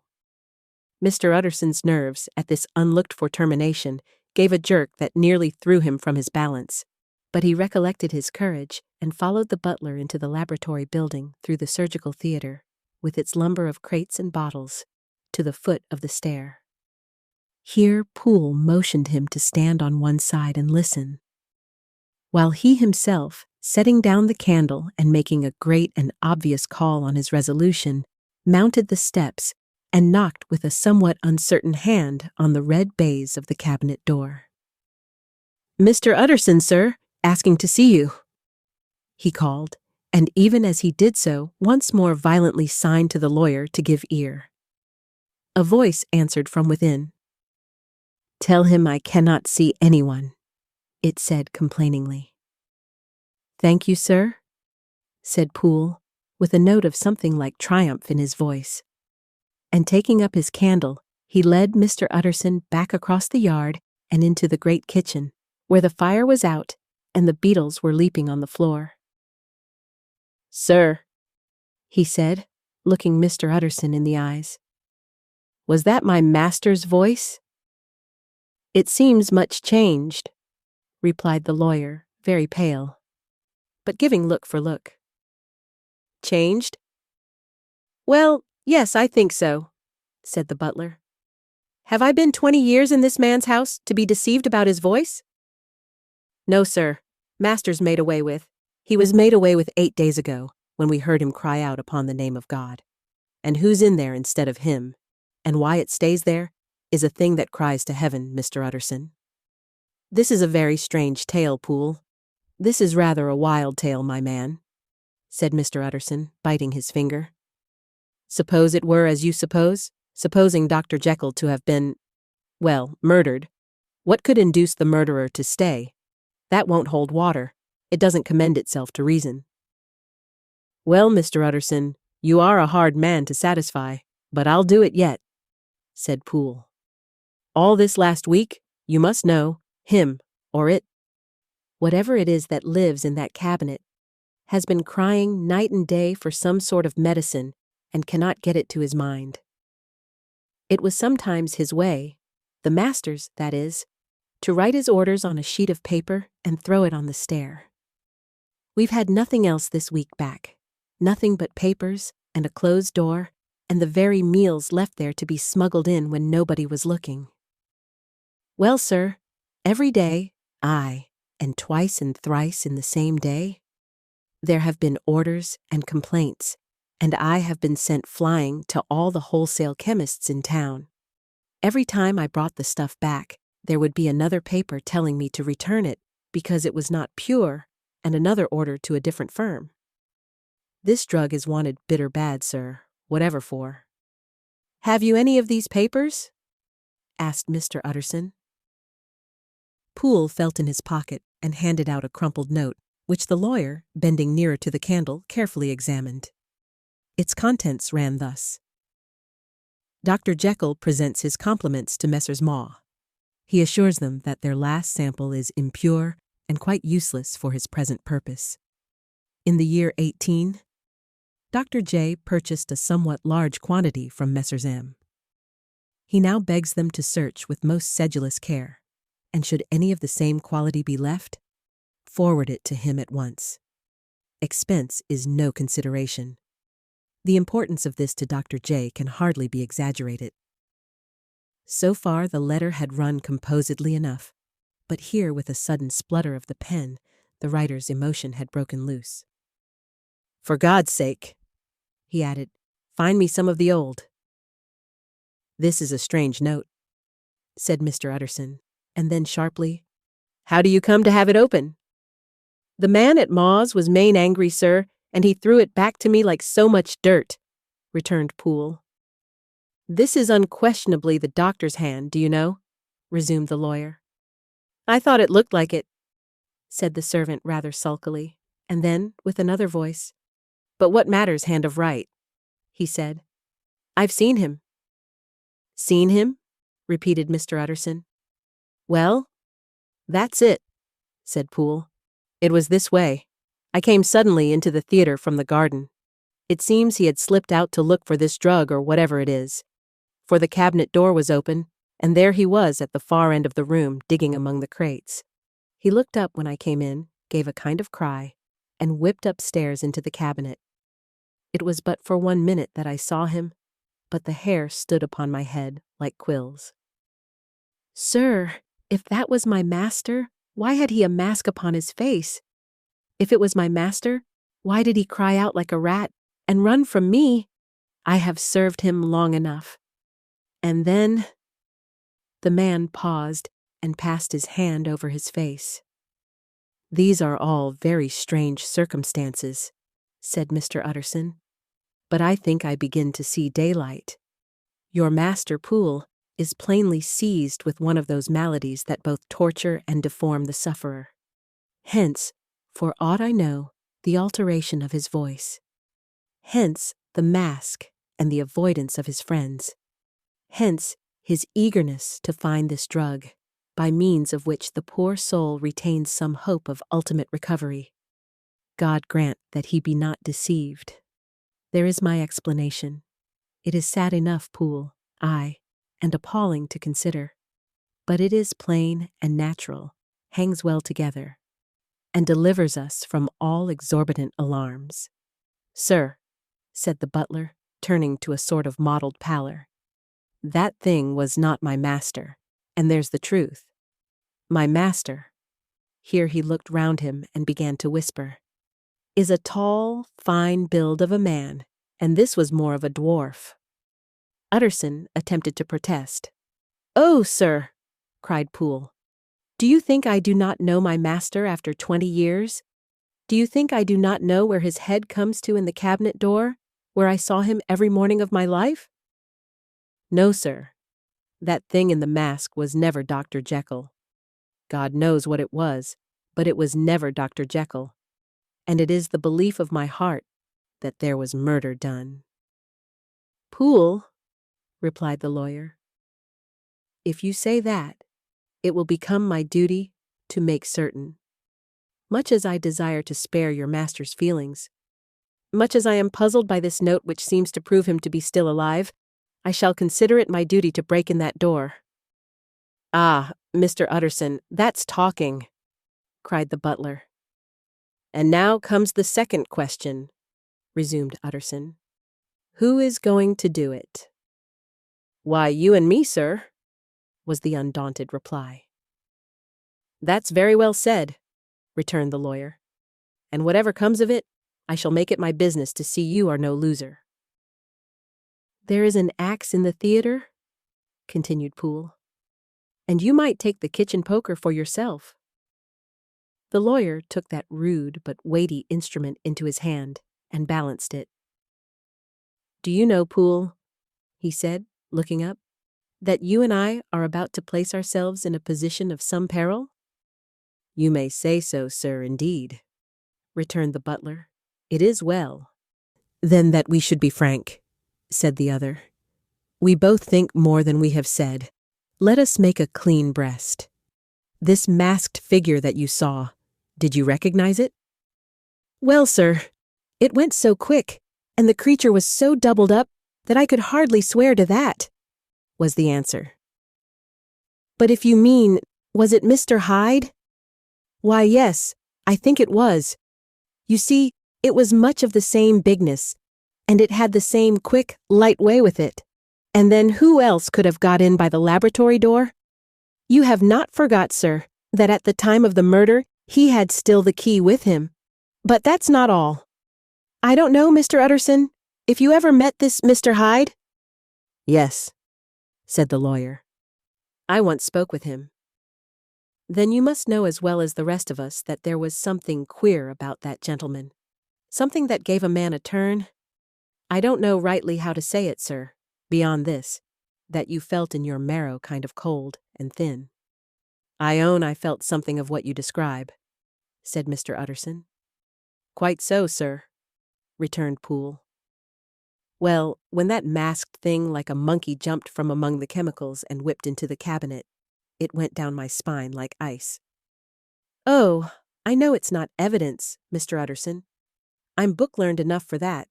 But a man has his feelings, and I give you my Bible word it was Mr. Hyde." Aye," said the lawyer. "My fears incline to the same point. Evil, I fear, found it, evil was sure to come, of that connection. I believe you. I believe poor Harry is killed. And I believe his murderer, for what purpose, God alone can tell, is still lurking in his victim's room. Well, let our name be vengeance. Call Bradshaw." The footman came at the summons, very white and nervous. "Pull yourself together, Bradshaw," said the lawyer. "This suspense, I know, is telling upon all of you, but it is now our intention to make an end of it. Poole, here and I are going to force our way into the cabinet. If all is well, my shoulders are broad enough to bear the blame. Meanwhile, lest anything should really be amiss, or any malefactor seek to escape by the back, you and the boy must go round the corner with a pair of good sticks and take your post at the laboratory door. We give you 10 minutes to get to your stations." As Bradshaw left, the lawyer looked at his watch. "And now, Poole, let us get to ours," he said, and taking the poker under his arm, led the way into the yard. The scud had banked over the moon, and it was now quite dark. The wind, which only broke in puffs and draughts into that deep well of building, tossed the light of the candle to and fro about their steps until they came into the shelter of the theater, where they sat down silently to wait. London hummed solemnly all around, but nearer at hand, the stillness was only broken by the sounds of a footfall moving to and fro along the cabinet floor. "So it will walk all day, sir," whispered Poole. "Aye, and the better part of the night. Only when a new sample comes from the chemist, there's a bit of a break. Ah, it's an ill conscience that's such an enemy to rest. Ah, sir, there's blood foully shed in every step of it. But hark again, a little closer. Put your heart in your ears, Mr. Utterson, and tell me, is that the doctor's foot?" The steps fell lightly and oddly, with a certain swing, for all they went so slowly. It was different indeed from the heavy creaking tread of Henry Jekyll. Utterson sighed. "Is there never anything else?" he asked. Poole nodded. "Once," he said. "Once I heard it weeping." "Weeping? How that?" said the lawyer, conscious of a sudden chill of horror. "Weeping like a woman or a lost soul. said the butler. "I came away with that upon my heart, that I could have wept too." But now the 10 minutes drew to an end. Poole disinterred the axe from under a stack of packing straw. The candle was set upon the nearest table to light them to the attack. And they drew near with bated breath to where that patient foot was still going up and down, in the quiet of the night. "Jekyll!" cried Utterson with a loud voice. "I demand to see you." He paused a moment, but there came no reply. "I give you fair warning. Our suspicions are aroused, and I must and shall see you," he resumed. "If not by fair means, then by foul. If not of your consent, then by brute force." "Utterson," said the voice, "for God's sake, have mercy." "Ah, that's not Jekyll's voice, it's Hyde's," cried Utterson. "Down with the door, Poole!" Poole swung the axe over his shoulder. The blow shook the building, and the red baize door leaped against the lock and hinges. A dismal screech, as of mere animal terror, rang from the cabinet. Up went the axe again, and again the panels crashed, and the frame bounded. 4 times the blow fell, but the wood was tough, and the fittings were of excellent workmanship. And it was not until the 5th that the lock burst, and the wreck of the door fell inwards on the carpet. The besiegers, appalled by their own riot and the stillness that had succeeded, stood back a little and peered in. There lay the cabinet before their eyes in the quiet lamplight, a good fire glowing and chattering on the hearth, the kettle singing its thin strain, a drawer or two open, papers neatly set forth on the business table, and nearer the fire, the things laid out for tea. The quietest room, you would have said, and, but for the glazed presses full of chemicals, the most commonplace that night in London. Right in the middle, there lay the body of a man sorely contorted and still twitching. They drew near on tiptoe, turned it on its back, and beheld the face of Edward Hyde. He was dressed in clothes far too large for him, clothes of the doctor's bigness. The cords of his face still moved with a semblance of life, but life was quite gone. And by the crushed phial in the hand, and the strong smell of kernels that hung upon the air, Utterson knew that he was looking on the body of a self-destroyer. "We have come too late," he said sternly, "whether to save or punish. Hyde is gone to his account, and it only remains for us to find the body of your master."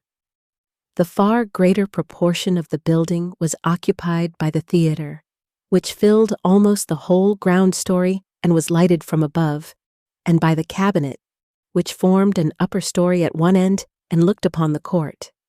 A corridor joined the theater to the door on the by-street, and with this the cabinet communicated separately by a second flight of stairs.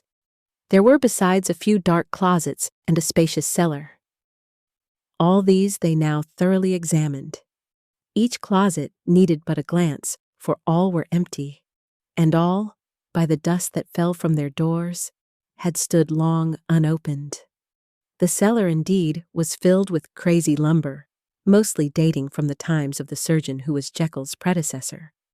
But even as they opened the door, they were advertised of the uselessness of further search by the fall of a perfect mat of cobweb which had for years sealed up the entrance. Nowhere was there any trace of Henry Jekyll, dead or alive. Poole stamped on the flags of the corridor. "He must be buried here," he said, hearkening to the sound. "Or he may have fled," said Utterson, and he turned to examine the door in the by-street. It was locked, and lying nearby on the flags, they found the key, already stained with rust. "This does not look like use," observed the lawyer. "Use!" echoed Poole. "Do you not see, sir, it is broken, much as if a man had stamped on it." "Aye," continued Utterson, "and the fractures, too, are rusty." The 2 men looked at each other with a scare. "This is beyond me, Poole," said the lawyer. "Let us go back to the cabinet." They mounted the stair in silence, and still with an occasional awestruck glance at the dead body, proceeded more thoroughly to examine the contents of the cabinet. At one table, there were traces of chemical work, various measured heaps of some white salt being laid on glass saucers, as though for an experiment in which the unhappy man had been prevented. "That is the same drug that I was always bringing him," said Poole, and even as he spoke, the kettle with a startling noise boiled over. This brought them to the fireside, where the easy-chair was drawn cosily up, and the tea-things stood ready to the sitter's elbow, the very sugar in the cup. There were several books on a shelf. One lay beside the tea-things open, and Utterson was amazed to find it a copy of a pious work, for which Jekyll had several times expressed a great esteem, annotated in his own hand with startling blasphemies. Next, in the course of their review of the chamber, the searchers came to the cheval glass, into whose depths they looked with an involuntary horror. But it was so turned as to show them nothing but the rosy glow playing on the roof, the fire sparkling in 100 repetitions along the glazed front of the presses, and their own pale and fearful countenances stooping to look in. "This glass has seen some strange things, sir," whispered Poole. "And surely none stranger than itself," echoed the lawyer in the same tones. "For what did Jekyll—" He caught himself up at the word with a start, and then conquering the weakness. "What could Jekyll want with it?" he said. "You may say that," said Poole. Next, they turned to the business table. On the desk, among the neat array of papers, a large envelope was uppermost and bore in the doctor's hand the name of Mr. Utterson. The lawyer unsealed it, and several enclosures fell to the floor. The first was a will, drawn in the same eccentric terms as the one which he had returned 6 months before, to serve as a testament in case of death, and as a deed of gift in case of disappearance. But in place of the name of Edward Hyde, the lawyer, with indescribable amazement, read the name of Gabriel John Utterson. He looked at Poole, and then back at the paper, and last of all, at the dead malefactor stretched upon the carpet. "My head goes round," he said. "He has been all these days in possession. He had no cause to like me. He must have raged to see himself displaced, and he has not destroyed this document." He caught up the next paper. It was a brief note in the doctor's hand, and dated at the top. "Oh, Poole," the lawyer cried, "he was alive and here this day. He cannot have been disposed of in so short a space. He must be still alive. He must have fled. And then, why fled, and how? And in that case, can we venture to declare this suicide? Oh, we must be careful. I foresee that we may yet involve your master in some dire catastrophe." "Why don't you read it, sir?" asked Poole. "Because I fear," replied the lawyer solemnly. "God grant I have no cause for it." And with that, he brought the paper to his eyes and read as follows: "My dear Utterson, when this shall fall into your hands, I shall have disappeared, under what circumstances I have not the penetration to foresee. But my instinct and all the circumstances of my nameless situation tell me that the end is sure and must be early. Go then, and first read the narrative which Lanyon warned me he was to place in your hands, and if you care to hear more, turn to the confession of your unworthy and unhappy friend, Henry Jekyll." "There was a third enclosure?" asked Utterson. "Here, sir," said Poole, and gave into his hands a considerable packet sealed in several places. The lawyer put it in his pocket. "I would say nothing of this paper. If your master has fled or is dead, we may at least save his credit. It is now 10. I must go home and read these documents in quiet. But I shall be back before midnight, when we shall send for the police." They went out, locking the door of the theater behind them, and Utterson, once more leaving the servants gathered about the fire in the hall, trudged back to his office to read the two narratives in which this mystery was now to be explained. Dr. Lanyon's narrative. On the 9th of January, now 4 days ago, I received by the evening delivery a registered envelope, addressed in the hand of my colleague and old school companion, Henry Jekyll. I was a good deal surprised by this, for we were by no means in the habit of correspondence. I had seen the man, dined with him indeed, the night before, and I could imagine nothing in our intercourse that should justify formality of registration. The contents increased my wonder, for this is how the letter ran. 10th December, 18. Dear Lanyon, you are one of my oldest friends, and although we may have differed at times on scientific questions, I cannot remember, at least on my side, any break in our affection. There was never a day when, if you had said to me, Jekyll, my life, my honor, my reason, depend upon you, I would not have sacrificed my left hand to help you. Lanyon, my life, my honor, my reason are all at your mercy. If you fail me tonight, I am lost. You might suppose, after this preface, that I am going to ask you for something dishonorable to grant. Judge for yourself. I want you to postpone all other engagements for tonight. Even if you were summoned to the bedside of an emperor, to take a cab, unless your carriage should be actually at the door, and with this letter in your hand for consultation, to drive straight to my house. Poole, my butler, has his orders. You will find him waiting your arrival with the locksmith. The door of my cabinet is then to be forced, and you are to go in alone. To open the glazed press, letter E, on the left hand, breaking the lock if it be shut, and to draw out, with all its contents as they stand, the fourth drawer from the top, or, which is the same thing, the third from the bottom. In my extreme distress of mind, I have a morbid fear of misdirecting you, but even if I am in error, you may know the right drawer by its contents. Some powders, a file, and a paper book. This drawer I beg of you to carry back with you to Cavendish Square, exactly as it stands. That is the first part of the service. Now for the second. You should be back, if you set out at once on the receipt of this, long before midnight, but I will leave you that amount of margin, not only in the fear of one of those obstacles that can neither be prevented nor foreseen, but because an hour when your servants are in bed is to be preferred for what will then remain to do.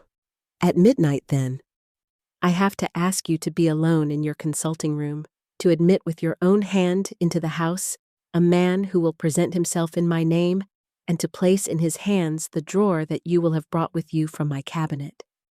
Then you will have played your part and earned my gratitude completely. 5 minutes afterwards, if you insist upon an explanation, you will have understood that these arrangements are of capital importance, and that by the neglect of one of them, fantastic as they must appear, you might have charged your conscience with my death or the shipwreck of my reason.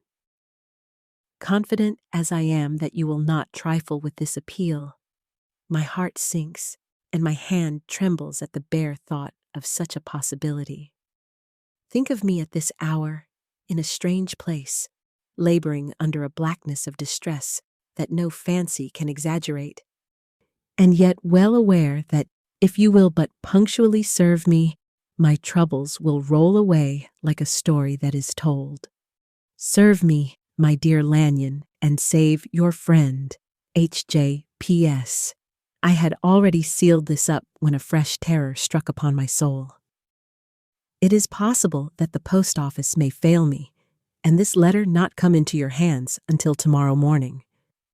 In that case, dear Lanyon, do my errand when it shall be most convenient for you in the course of the day, and once more expect my messenger at midnight. It may then already be too late, and if that night passes without event, you will know that you have seen the last of Henry Jekyll. Upon the reading of this letter, I made sure my colleague was insane, but till that was proved beyond the possibility of doubt, I felt bound to do as he requested. The less I understood of this farrago, the less I was in a position to judge of its importance, and an appeal so worded could not be set aside without a grave responsibility. I rose accordingly from table, got into a hansom, and drove straight to Jekyll's house. The butler was awaiting my arrival. He had received by the same post as mine a registered letter of instruction, and had sent at once for a locksmith and a carpenter. The tradesmen came while we were yet speaking, and we moved in a body to old Dr. Denman's surgical theatre, from which, as you are doubtless aware, Jekyll's private cabinet is most conveniently entered. The door was very strong, the lock excellent. The carpenter avowed he would have great trouble and have to do much damage if force were to be used, and the locksmith was near despair. But this last was a handy fellow, and after 2 hours' work, the door stood open. The press marked E was unlocked, and I took out the drawer, had it filled up with straw and tied in a sheet, and returned with it to Cavendish Square. Here I proceeded to examine its contents. The powders were neatly enough made up, but not with the nicety of the dispensing chemist, so that it was plain they were of Jekyll's private manufacture. And when I opened one of the wrappers, I found what seemed to me a simple crystalline salt of a white color. The phial, to which I next turned my attention, might have been about half full of a blood-red liquor, which was highly pungent to the sense of smell and seemed to me to contain phosphorus and some volatile ether. At the other ingredients, I could make no guess. The book was an ordinary version book and contained little but a series of dates. These covered a period of many years, but I observed that the entries ceased nearly a year ago, and quite abruptly. Here and there a brief remark was appended to a date, usually no more than a single word. Double, occurring perhaps 6 times in a total of several hundred entries, and once very early in the list and followed by several marks of exclamation. Total failure! All this, though it whetted my curiosity, told me little that was definite. Here were a phial of some salt, and the record of a series of experiments that had led, like too many of Jekyll's investigations, to no end of practical usefulness. How could the presence of these articles in my house affect either the honor, the sanity, or the life of my flighty colleague? If his messenger could go to one place, why could he not go to another? And even granting some impediment, why was this gentleman to be received by me in secret? The more I reflected, the more convinced I grew that I was dealing with a case of cerebral disease. And though I dismissed my servants to bed, I loaded an old revolver, that I might be found in some posture of self-defense. 12 o'clock had scarce rung out over London, ere the knocker sounded very gently on the door. I went myself at the summons, and found a small man crouching against the pillars of the portico. "Are you come from Dr. Jekyll?" I asked. He told me yes by a constrained gesture, and when I had bidden him enter, he did not obey me without a searching backward glance into the darkness of the square. There was a policeman not far off, advancing with his bull's eye open, and at the sight, I thought my visitor started and made greater haste. These particulars struck me, I confess, disagreeably, and as I followed him into the bright light of the consulting room, I kept my hand ready on my weapon. Here, at last, I had a chance of clearly seeing him. I had never set eyes on him before, so much was certain. He was small, as I have said. I was struck besides with the shocking expression of his face, with his remarkable combination of great muscular activity and great apparent debility of constitution, and, last but not least, with the odd, subjective disturbance caused by his neighborhood. This bore some resemblance to incipient rigor and was accompanied by a marked sinking of the pulse. At the time, I set it down to some idiosyncratic personal distaste, and merely wondered at the acuteness of the symptoms. But I have since had reason to believe the cause to lie much deeper in the nature of man, and to turn on some nobler hinge than the principle of hatred. This person, who had thus from the first moment of his entrance struck in me what I can only describe as a disgustful curiosity, was dressed in a fashion that would have made an ordinary person laughable. His clothes, that is to say, although they were of rich and sober fabric, were enormously too large for him in every measurement, the trousers hanging on his legs and rolled up to keep them from the ground, the waist of the coat below his haunches, and the collar sprawling wide upon his shoulders. Strange to relate, this ludicrous accoutrement was far from moving me to laughter. Rather, as there was something abnormal and misbegotten in the very essence of the creature that now faced me, something seizing, surprising, and revolting, this fresh disparity seemed but to fit in with and to reinforce it, so that to my interest in the man's nature and character, there was added a curiosity as to his origin, his life, his fortune, and status in the world. These observations, though they have taken so great a space to be set down in, were yet the work of a few seconds. My visitor was, indeed, on fire with somber excitement. "Have you got it?" he cried. "Have you got it?" And so lively was his impatience that he even laid his hand upon my arm and sought to shake me. I put him back, conscious at his touch of a certain icy pang along my blood. "Come, sir," said I.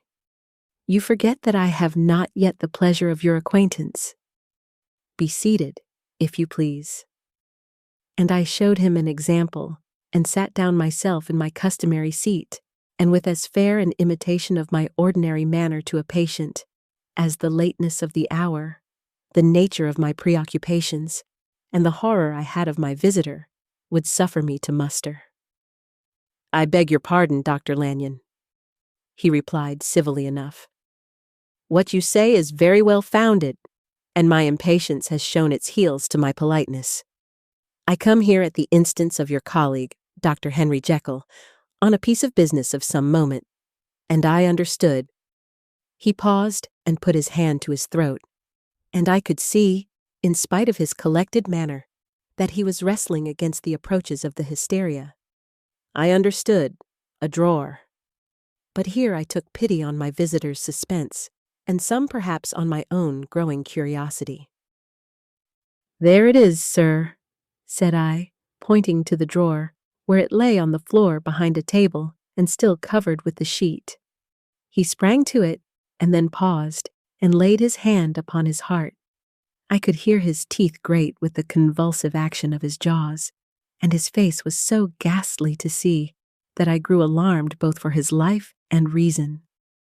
"Compose yourself," said I. He turned a dreadful smile to me, and as if with the decision of despair, plucked away the sheet.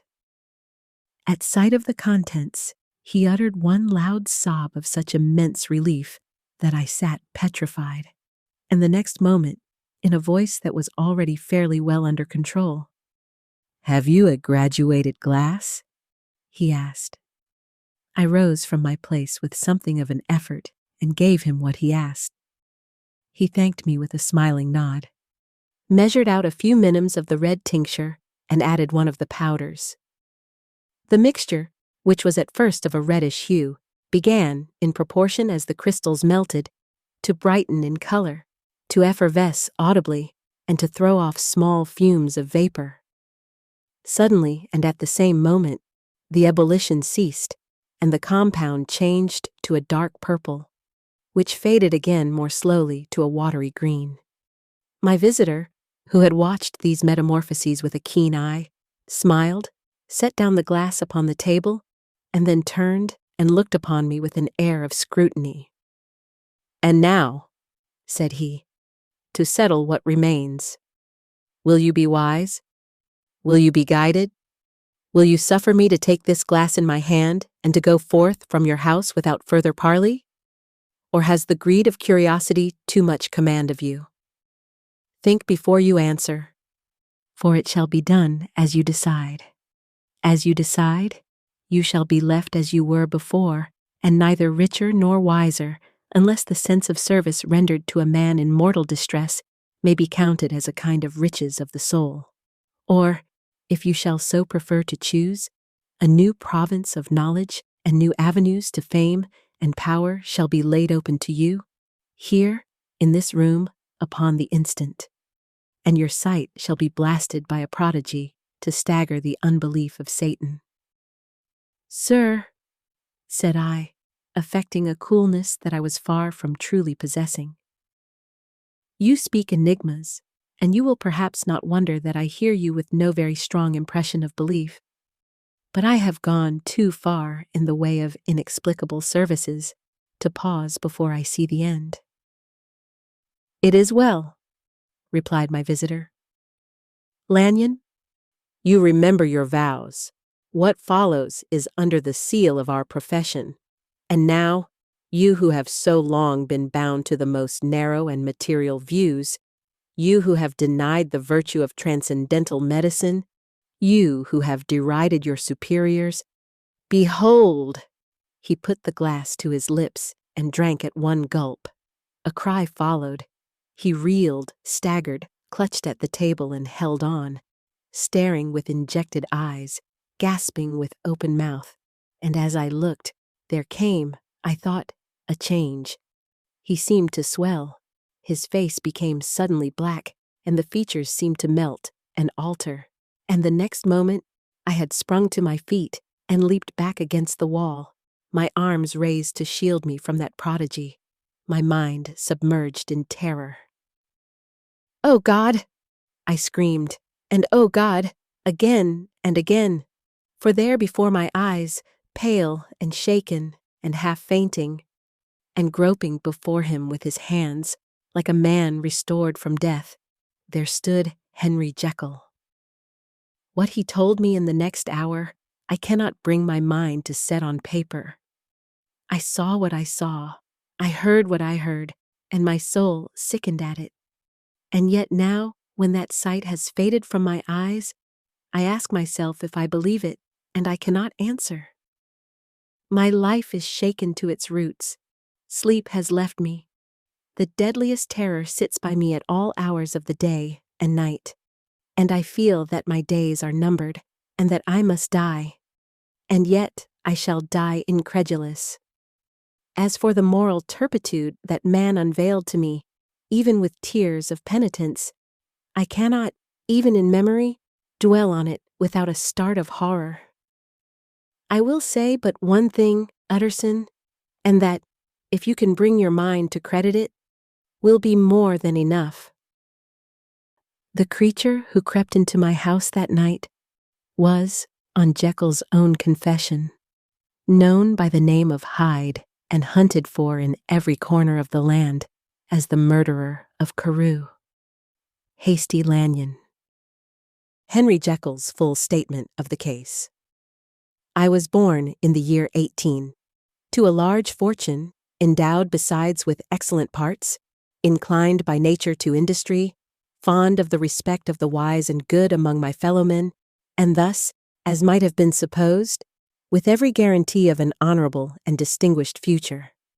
And indeed, the worst of my faults was a certain impatient gaiety of disposition, such as has made the happiness of many, but such as I found it hard to reconcile with my imperious desire to carry my head high and wear a more than commonly grave countenance before the public. Hence it came about that I concealed my pleasures, and that when I reached years of reflection and began to look round me and take stock of my progress and position in the world, I stood already committed to a profound duplicity of life. Many a man would have even blazoned such irregularities as I was guilty of, but from the high views that I had set before me, I regarded and hid them with an almost morbid sense of shame.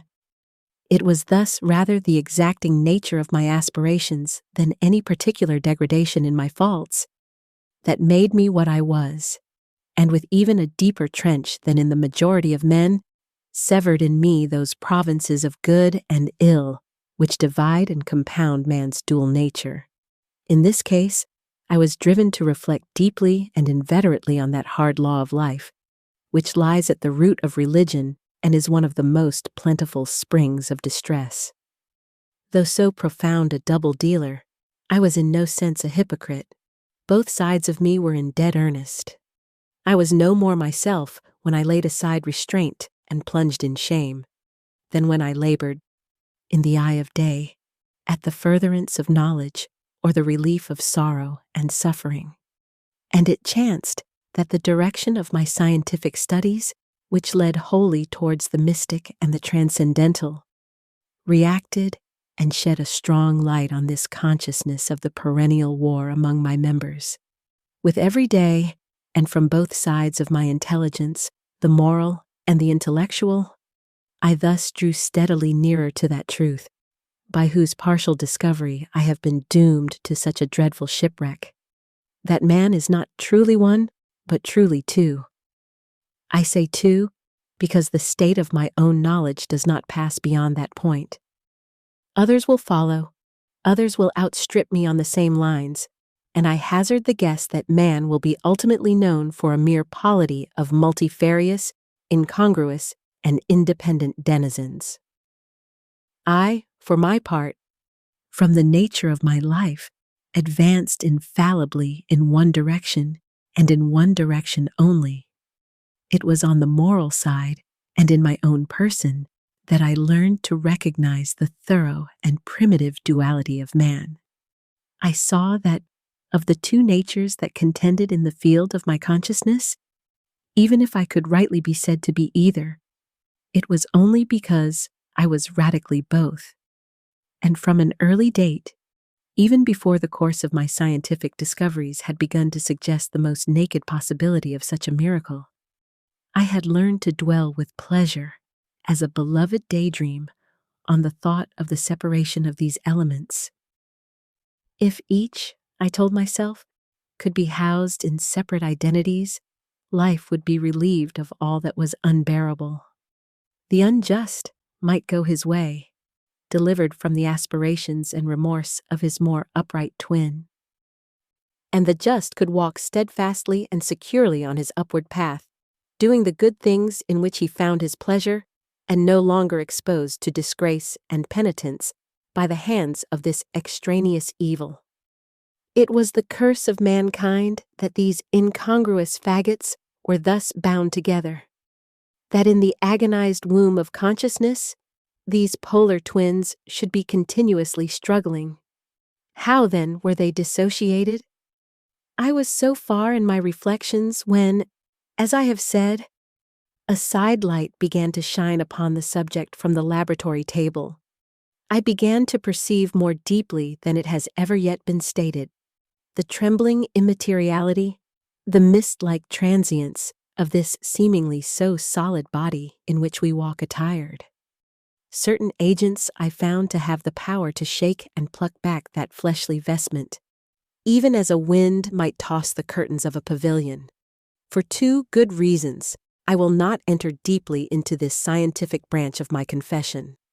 First, because I have been made to learn that the doom and burthen of our life is bound forever on man's shoulders, and when the attempt is made to cast it off, it but returns upon us with more unfamiliar and more awful pressure. Second, because, as my narrative will make, alas, too evident, my discoveries were incomplete. Enough, then, that I not only recognized my natural body from the mere aura and effulgence of certain of the powers that made up my spirit, but managed to compound a drug by which these powers should be dethroned from their supremacy, and a second form and countenance substituted, none the less natural to me because they were the expression, and bore the stamp, of lower elements in my soul. I hesitated long before I put this theory to the test of practice. I knew well that I risked death, for any drug that so potently controlled and shook the very fortress of identity might, by the least scruple of an overdose or at the least inopportunity in the moment of exhibition, utterly blot out that immaterial tabernacle which I looked to it to change. But the temptation of a discovery so singular and profound at last overcame the suggestions of alarm. I had long since prepared my tincture. I purchased at once, from a firm of wholesale chemists, a large quantity of a particular salt, which I knew, from my experiments, to be the last ingredient required. And late one accursed night, I compounded the elements, watched them boil and smoke together in the glass, and when the ebullition had subsided, with a strong glow of courage, drank off the potion. The most racking pangs succeeded, a grinding in the bones, deadly nausea, and a horror of the spirit that cannot be exceeded at the hour of birth or death. Then these agonies began swiftly to subside, and I came to myself as if out of a great sickness. There was something strange in my sensations, something indescribably new, and from its very novelty, incredibly sweet. I felt younger, lighter, happier in body. Within, I was conscious of a heady recklessness, a current of disordered sensual images running like a mill race in my fancy, a solution of the bonds of obligation, an unknown but not an innocent freedom of the soul.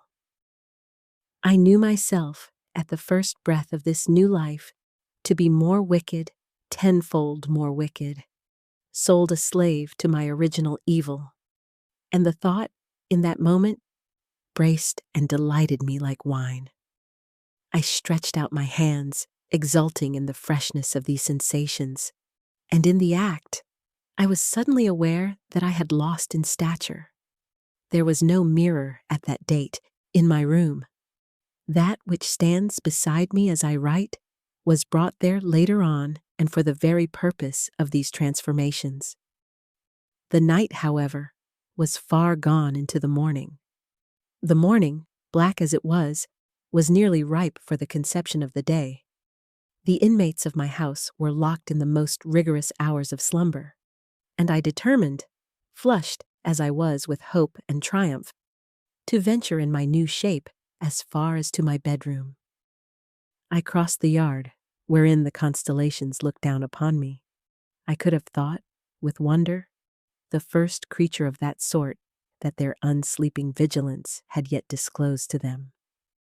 I stole through the corridors, a stranger in my own house, and coming to my room, I saw for the first time the appearance of Edward Hyde. I must here speak by theory alone, saying not that which I know, but that which I suppose to be most probable. The evil side of my nature, to which I had now transferred the stamping efficacy, was less robust and less developed than the good which I had just deposed.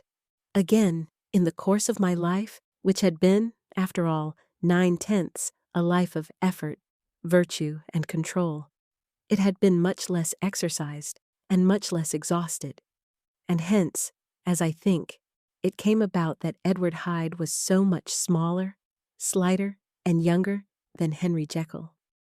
Even as good shone upon the countenance of the one, evil was written broadly and plainly on the face of the other. Evil besides, which I must still believe to be the lethal side of man, had left on that body an imprint of deformity and decay. And yet when I looked upon that ugly idol in the glass, I was conscious of no repugnance, rather of a leap of welcome. This, too, was myself. It seemed natural and human. In my eyes it bore a livelier image of the spirit. It seemed more express and single than the imperfect and divided countenance I had been hitherto accustomed to call mine, and in so far I was doubtless right.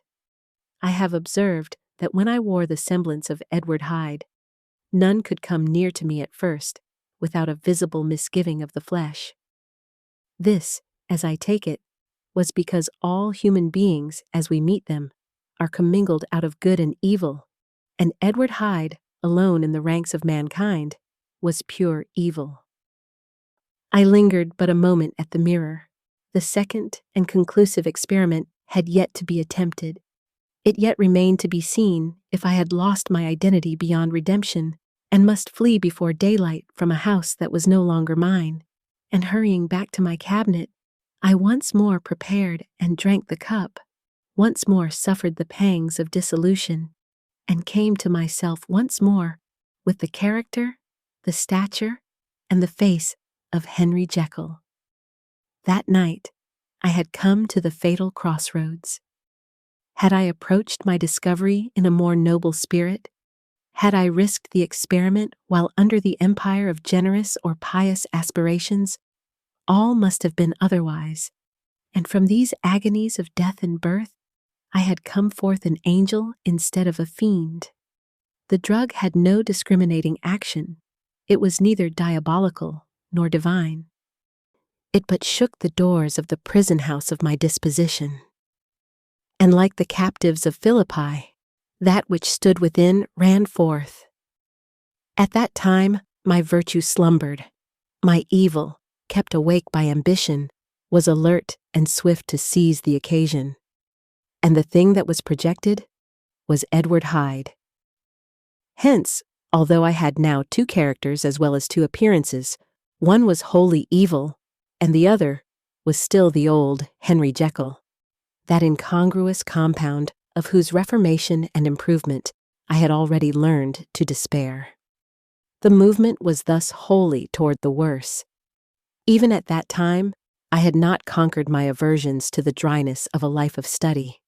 I would still be merrily disposed at times, and as my pleasures were, to say the least, undignified, and I was not only well known and highly considered, but growing towards the elderly man, this incoherency of my life was daily growing more unwelcome. It was on this side that my new power tempted me until I fell in slavery. I had but to drink the cup, to doff at once the body of the noted professor, and to assume, like a thick cloak, that of Edward Hyde. I smiled at the notion. It seemed to me at the time to be humorous, and I made my preparations with the most studious care. I took and furnished that house in Soho, to which Hyde was tracked by the police, and engaged as a housekeeper a creature whom I knew well to be silent and unscrupulous. On the other side, I announced to my servants that a Mr. Hyde, whom I described, was to have full liberty and power about my house in the square.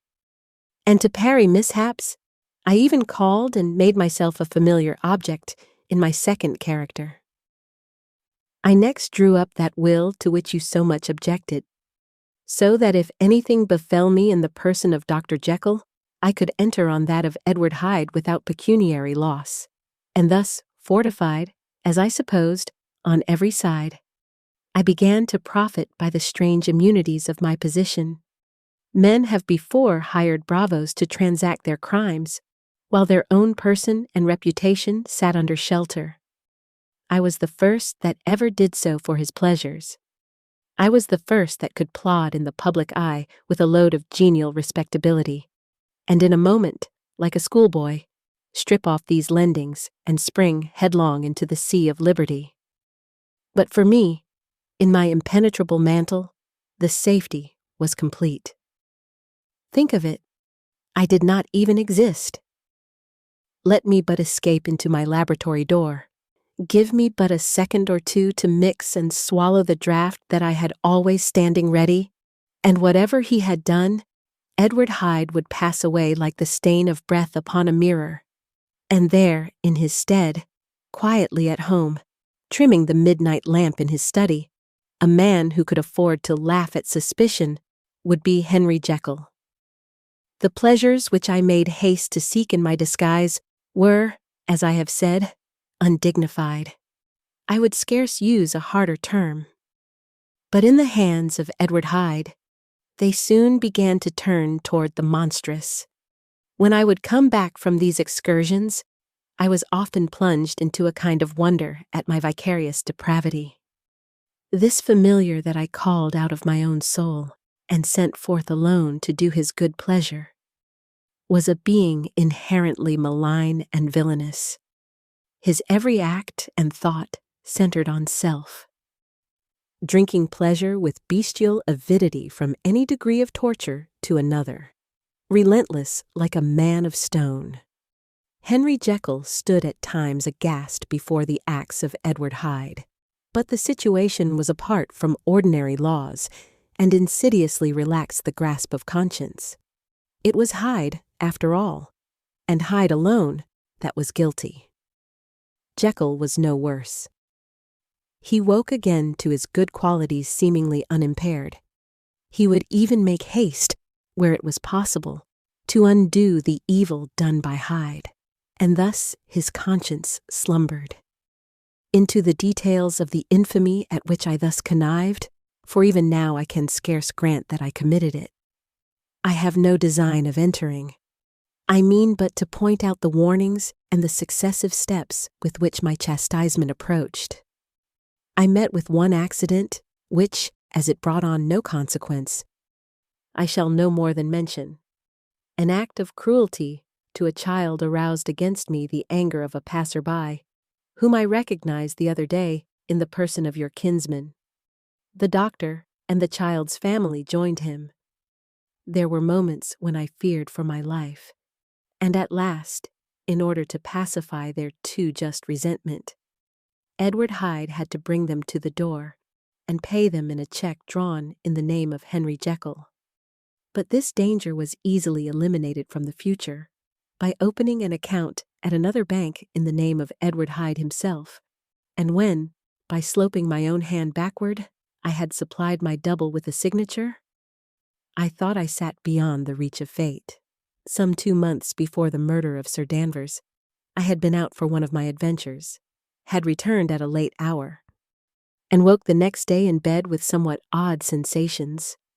It was in vain I looked about me. In vain I saw the decent furniture and tall proportions of my room in the square. In vain that I recognized the pattern of the bed curtains and the design of the mahogany frame. Something still kept insisting that I was not where I was, that I had not wakened where I seemed to be, but in the little room in Soho where I was accustomed to sleep in the body of Edward Hyde. I smiled to myself, and in my psychological way, began lazily to inquire into the elements of this illusion, occasionally, even as I did so, dropping back into a comfortable morning doze. I was still so engaged when, in one of my more wakeful moments, my eyes fell upon my hand. Now the hand of Henry Jekyll, as you have often remarked, was professional in shape and size. It was large, firm, white, and comely. But the hand which I now saw, clearly enough, in the yellow light of a mid-London morning, lying half shut on the bedclothes, was lean, corded, knuckly, of a dusky pallor and thickly shaded with a swart growth of hair. It was the hand of Edward Hyde. I must have stared upon it for near half a minute, sunk as I was in the mere stupidity of wonder, before terror woke up in my breast as sudden and startling as the crash of cymbals, and bounding from my bed, I rushed to the mirror. At the sight that met my eyes, my blood was changed into something exquisitely thin and icy. Yes, I had gone to bed Henry Jekyll. I had awakened Edward Hyde. How was this to be explained? I asked myself, and then, with another bound of terror, how was it to be remedied? It was well on in the morning. The servants were up.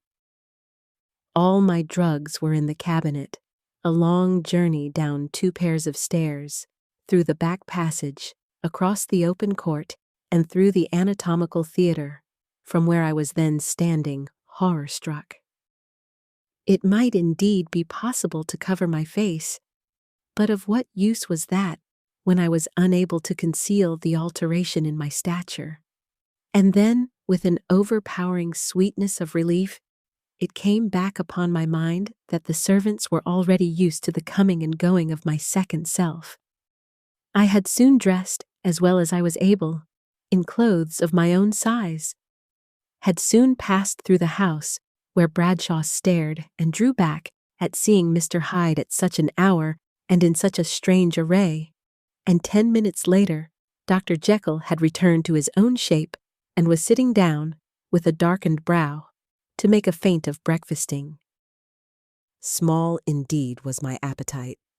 This inexplicable incident, this reversal of my previous experience, seemed, like the Babylonian finger on the wall, to be spelling out the letters of my judgment, and I began to reflect more seriously than ever before on the issues and possibilities of my double existence.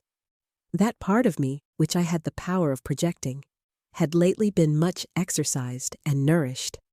It had seemed to me of late as though the body of Edward Hyde had grown in stature, as though, when I wore that form, I were conscious of a more generous tide of blood, and I began to spy a danger that, if this were much prolonged, the balance of my nature might be permanently overthrown, the power of voluntary change be forfeited, and the character of Edward Hyde become irrevocably mine. The power of the drug had not been always equally displayed. Once, very early in my career, it had totally failed me. Since then, I had been obliged on more than one occasion to double, and once, with infinite risk of death, to treble the amount. And these rare uncertainties had cast hitherto the sole shadow on my contentment. Now, however, and in the light of that morning's accident, I was led to remark that whereas in the beginning the difficulty had been to throw off the body of Jekyll, it had of late gradually but decidedly transferred itself to the other side. All things therefore seemed to point to this, that I was slowly losing hold of my original and better self and becoming slowly incorporated with my second and worse. Between these two, I now felt I had to choose. My two natures had memory in common, but all other faculties were most unequally shared between them.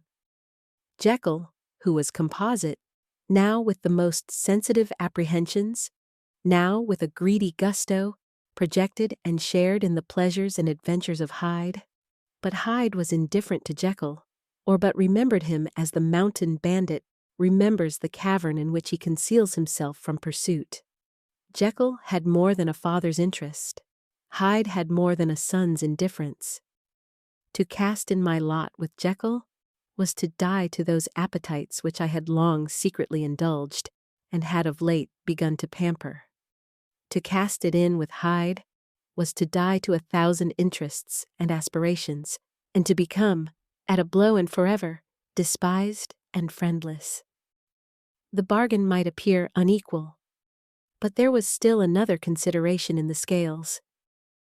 For while Jekyll would suffer smartingly in the fires of abstinence, Hyde would be not even conscious of all that he had lost.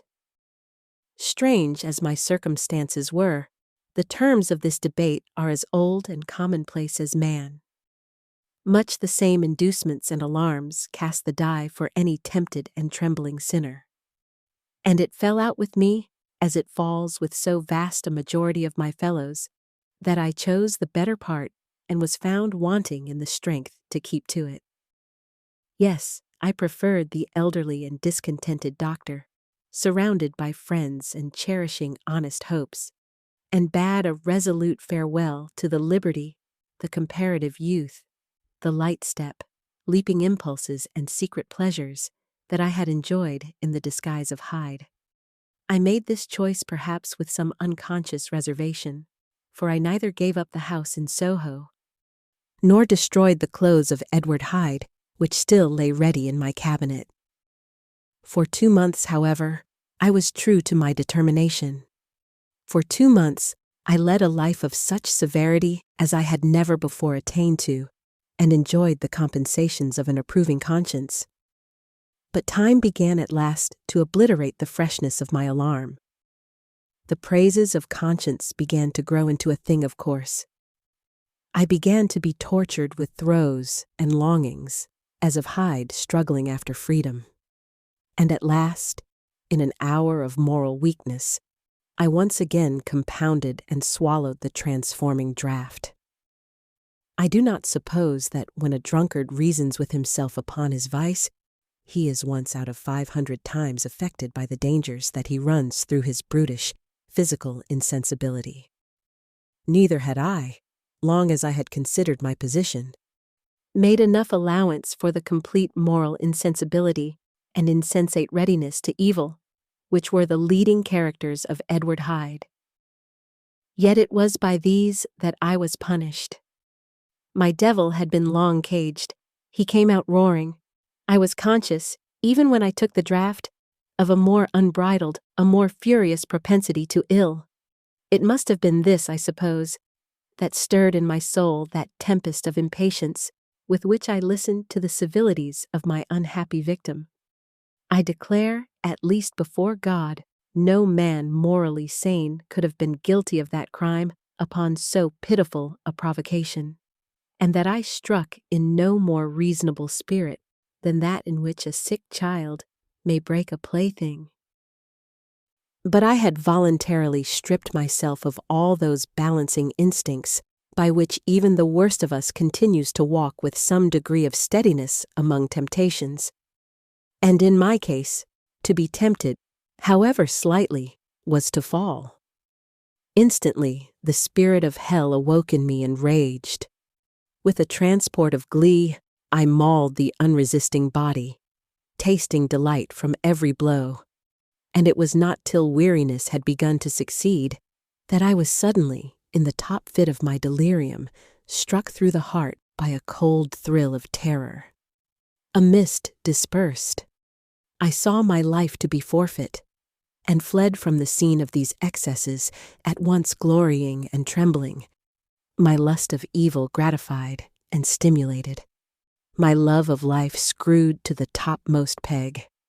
I ran to the house in Soho and, to make assurance doubly sure, destroyed my papers. Thence I set out through the lamplit streets in the same divided ecstasy of mind, gloating on my crime, light-headedly devising others in the future, and yet still hastening and still hearkening in my wake for the steps of the avenger. Hyde had a song upon his lips as he compounded the draught, and as he drank it, pledged the dead man. The pangs of transformation had not done tearing him, before Henry Jekyll, with streaming tears of gratitude and remorse, had fallen upon his knees and lifted his clasped hands to God. The veil of self-indulgence was rent from head to foot. I saw my life as a whole. I followed it up from the days of childhood, when I had walked with my father's hand, and through the self-denying toils of my professional life, to arrive again and again with the same sense of unreality at the damned horrors of the evening. I could have screamed aloud. I sought with tears and prayers to smother down the crowd of hideous images and sounds with which my memory swarmed against me. And still, between the petitions, the ugly face of my iniquity stared into my soul.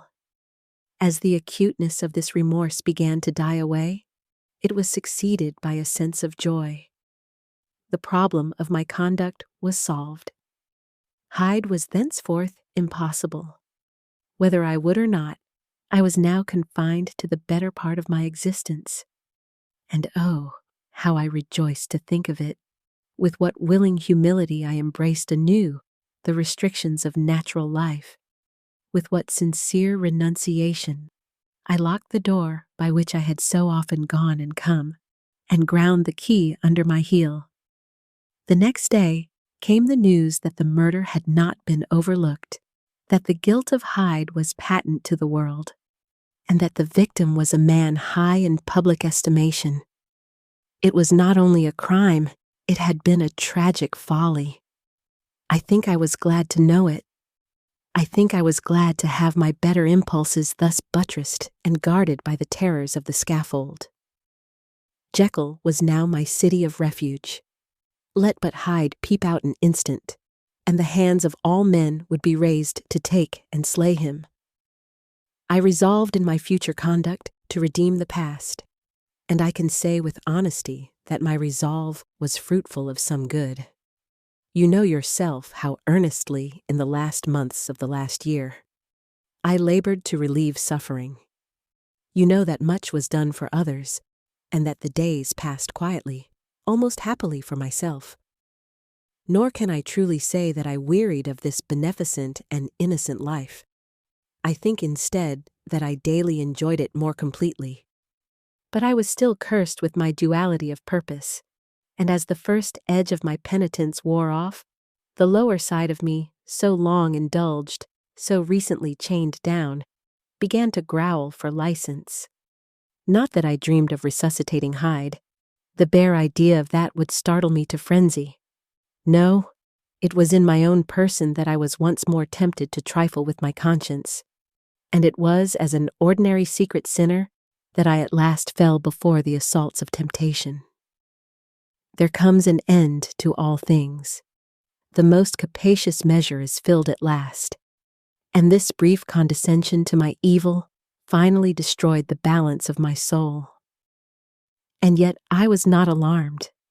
The fall seemed natural, like a return to the old days before I had made my discovery. It was a fine, clear January day, wet underfoot where the frost had melted, but cloudless overhead. And the Regent's Park was full of winter chirrupings and sweet with spring odors. I sat in the sun on a bench, the animal within me licking the chops of memory. The spiritual side a little drowsed, promising subsequent penitence, but not yet moved to begin. After all, I reflected, I was like my neighbors. And then I smiled, comparing myself with other men, comparing my active goodwill with the lazy cruelty of their neglect. And at the very moment of that vainglorious thought, a qualm came over me, a horrid nausea, and the most deadly shuddering. These passed away and left me faint, and then, as in its turn faintness subsided, I began to be aware of a change in the temper of my thoughts, a greater boldness, a contempt of danger, a solution of the bonds of obligation. I looked down. My clothes hung formlessly on my shrunken limbs. The hand that lay on my knee was corded and hairy. I was once more Edward Hyde. A moment before, I had been safe of all men's respect, wealthy, beloved, the cloth laying for me in the dining room at home. And now, I was the common quarry of mankind, hunted, houseless, a known murderer, thrall to the gallows. My reason wavered, but it did not fail me utterly. I have more than once observed that in my second character, my faculties seemed sharpened to a point, and my spirits more tensely elastic. Thus, it came about that, where Jekyll perhaps might have succumbed, Hyde rose to the importance of the moment. My drugs were in one of the presses of my cabinet. How was I to reach them? That was the problem that, crushing my temples in my hands, I set myself to solve. The laboratory door I had closed. If I sought to enter by the house, my own servants would consign me to the gallows. I saw I must employ another hand, and thought of Lanyon. How was he to be reached? How persuaded? Supposing that I escaped capture in the streets, how was I to make my way into his presence? And how should I, an unknown and displeasing visitor, prevail on the famous physician to rifle the study of his colleague, Dr. Jekyll? Then I remembered that of my original character, one part remained to me. I could write my own hand, and once I had conceived that kindling spark, the way that I must follow became lighted up from end to end. Thereupon, I arranged my clothes as best I could, and summoning a passing hansom, drove to an hotel in Portland Street, the name of which I chanced to remember. At my appearance, which was indeed comical enough, however tragic a fate these garments covered, the driver could not conceal his mirth. I gnashed my teeth upon him with a gust of devilish fury, and the smile withered from his face. Happily for him, yet more happily for myself, for in another instant I had certainly dragged him from his perch. At the inn, as I entered, I looked about me with so black a countenance as made the attendants tremble. Not a look did they exchange in my presence, but obsequiously took my orders, led me to a private room, and brought me wherewithal to write. Hyde, in danger of his life, was a creature new to me, shaken with inordinate anger, strung to the pitch of murder, lusting to inflict pain. Yet the creature was astute, mastered his fury with a great effort of the will, composed his 2 important letters, one to Lanyon and one to Poole, and that he might receive actual evidence of their being posted, sent them out with directions that they should be registered. Thenceforward, he sat all day over the fire in the private room, gnawing his nails. There he dined, sitting alone with his fears, the waiter visibly quailing before his eye. And thence, when the night was fully come, he set forth in the corner of a closed cab, and was driven to and fro about the streets of the city. He, I say, I cannot say, that child of hell had nothing human. Nothing lived in him but fear and hatred. And when at last, thinking the driver had begun to grow suspicious, he discharged the cab and ventured on foot, attired in his misfitting clothes, an object marked out for observation, into the midst of the nocturnal passengers, these 2 base passions raged within him like a tempest. He walked fast, hunted by his fears, chattering to himself, skulking through the less frequented thoroughfares, counting the minutes that still divided him from midnight. Once a woman spoke to him, offering, I think, a box of lights. He smote her in the face, and she fled. When I came to myself at LANYON'S, the horror of my old friend perhaps affected me somewhat.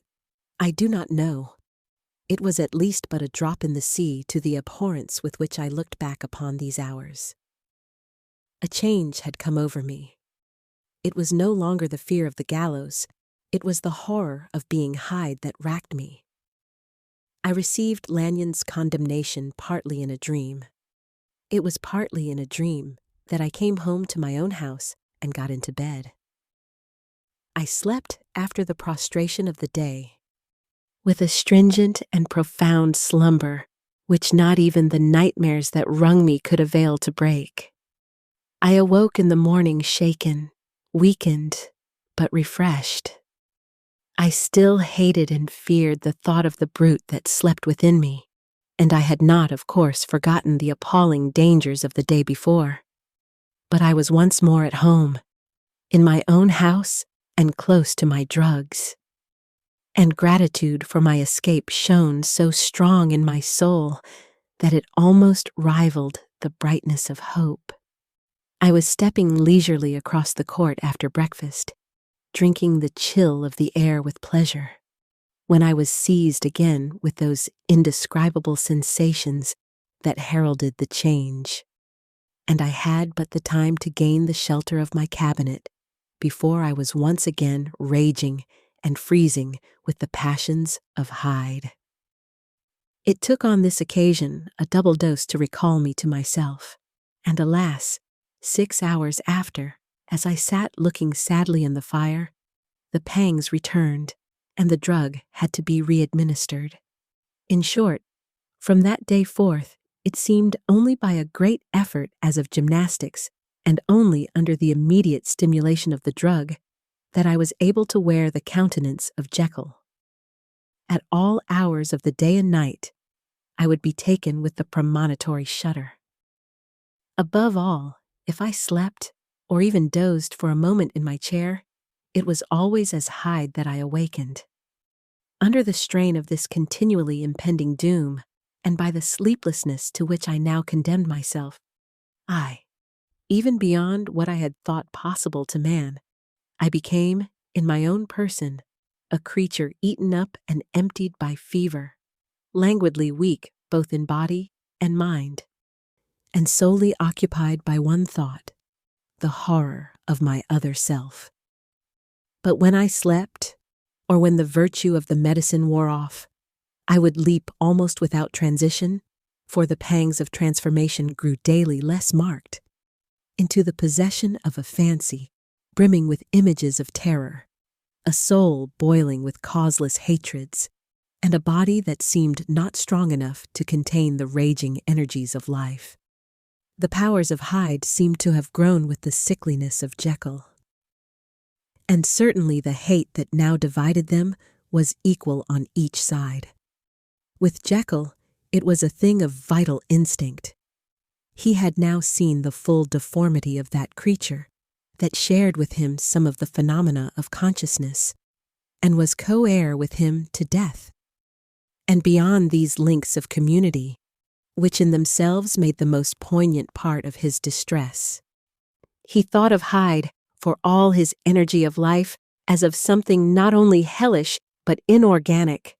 This was the shocking thing, that the slime of the pit seemed to utter cries and voices, that the amorphous dust gesticulated and sinned, that what was dead and had no shape should usurp the offices of life. And this again, that insurgent horror was knit to him closer than a wife, closer than an eye, lay caged in his flesh, where he heard it mutter and felt it struggle to be born. And at every hour of weakness, and in the confidence of slumber, prevailed against him and deposed him out of life. The hatred of Hyde for Jekyll was of a different order. His terror of the gallows drove him continually to commit temporary suicide and return to his subordinate station of a part instead of a person. But he loathed the necessity. He loathed the despondency into which Jekyll was now fallen, and he resented the dislike with which he was himself regarded.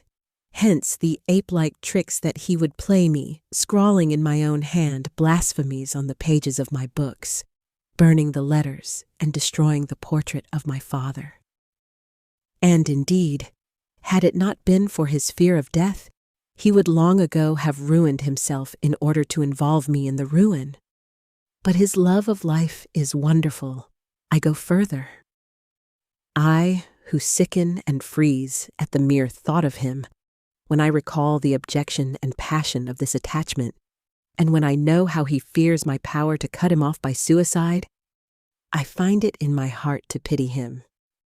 It is useless, and the time awfully fails me, to prolong this description. No one has ever suffered such torments, let that suffice.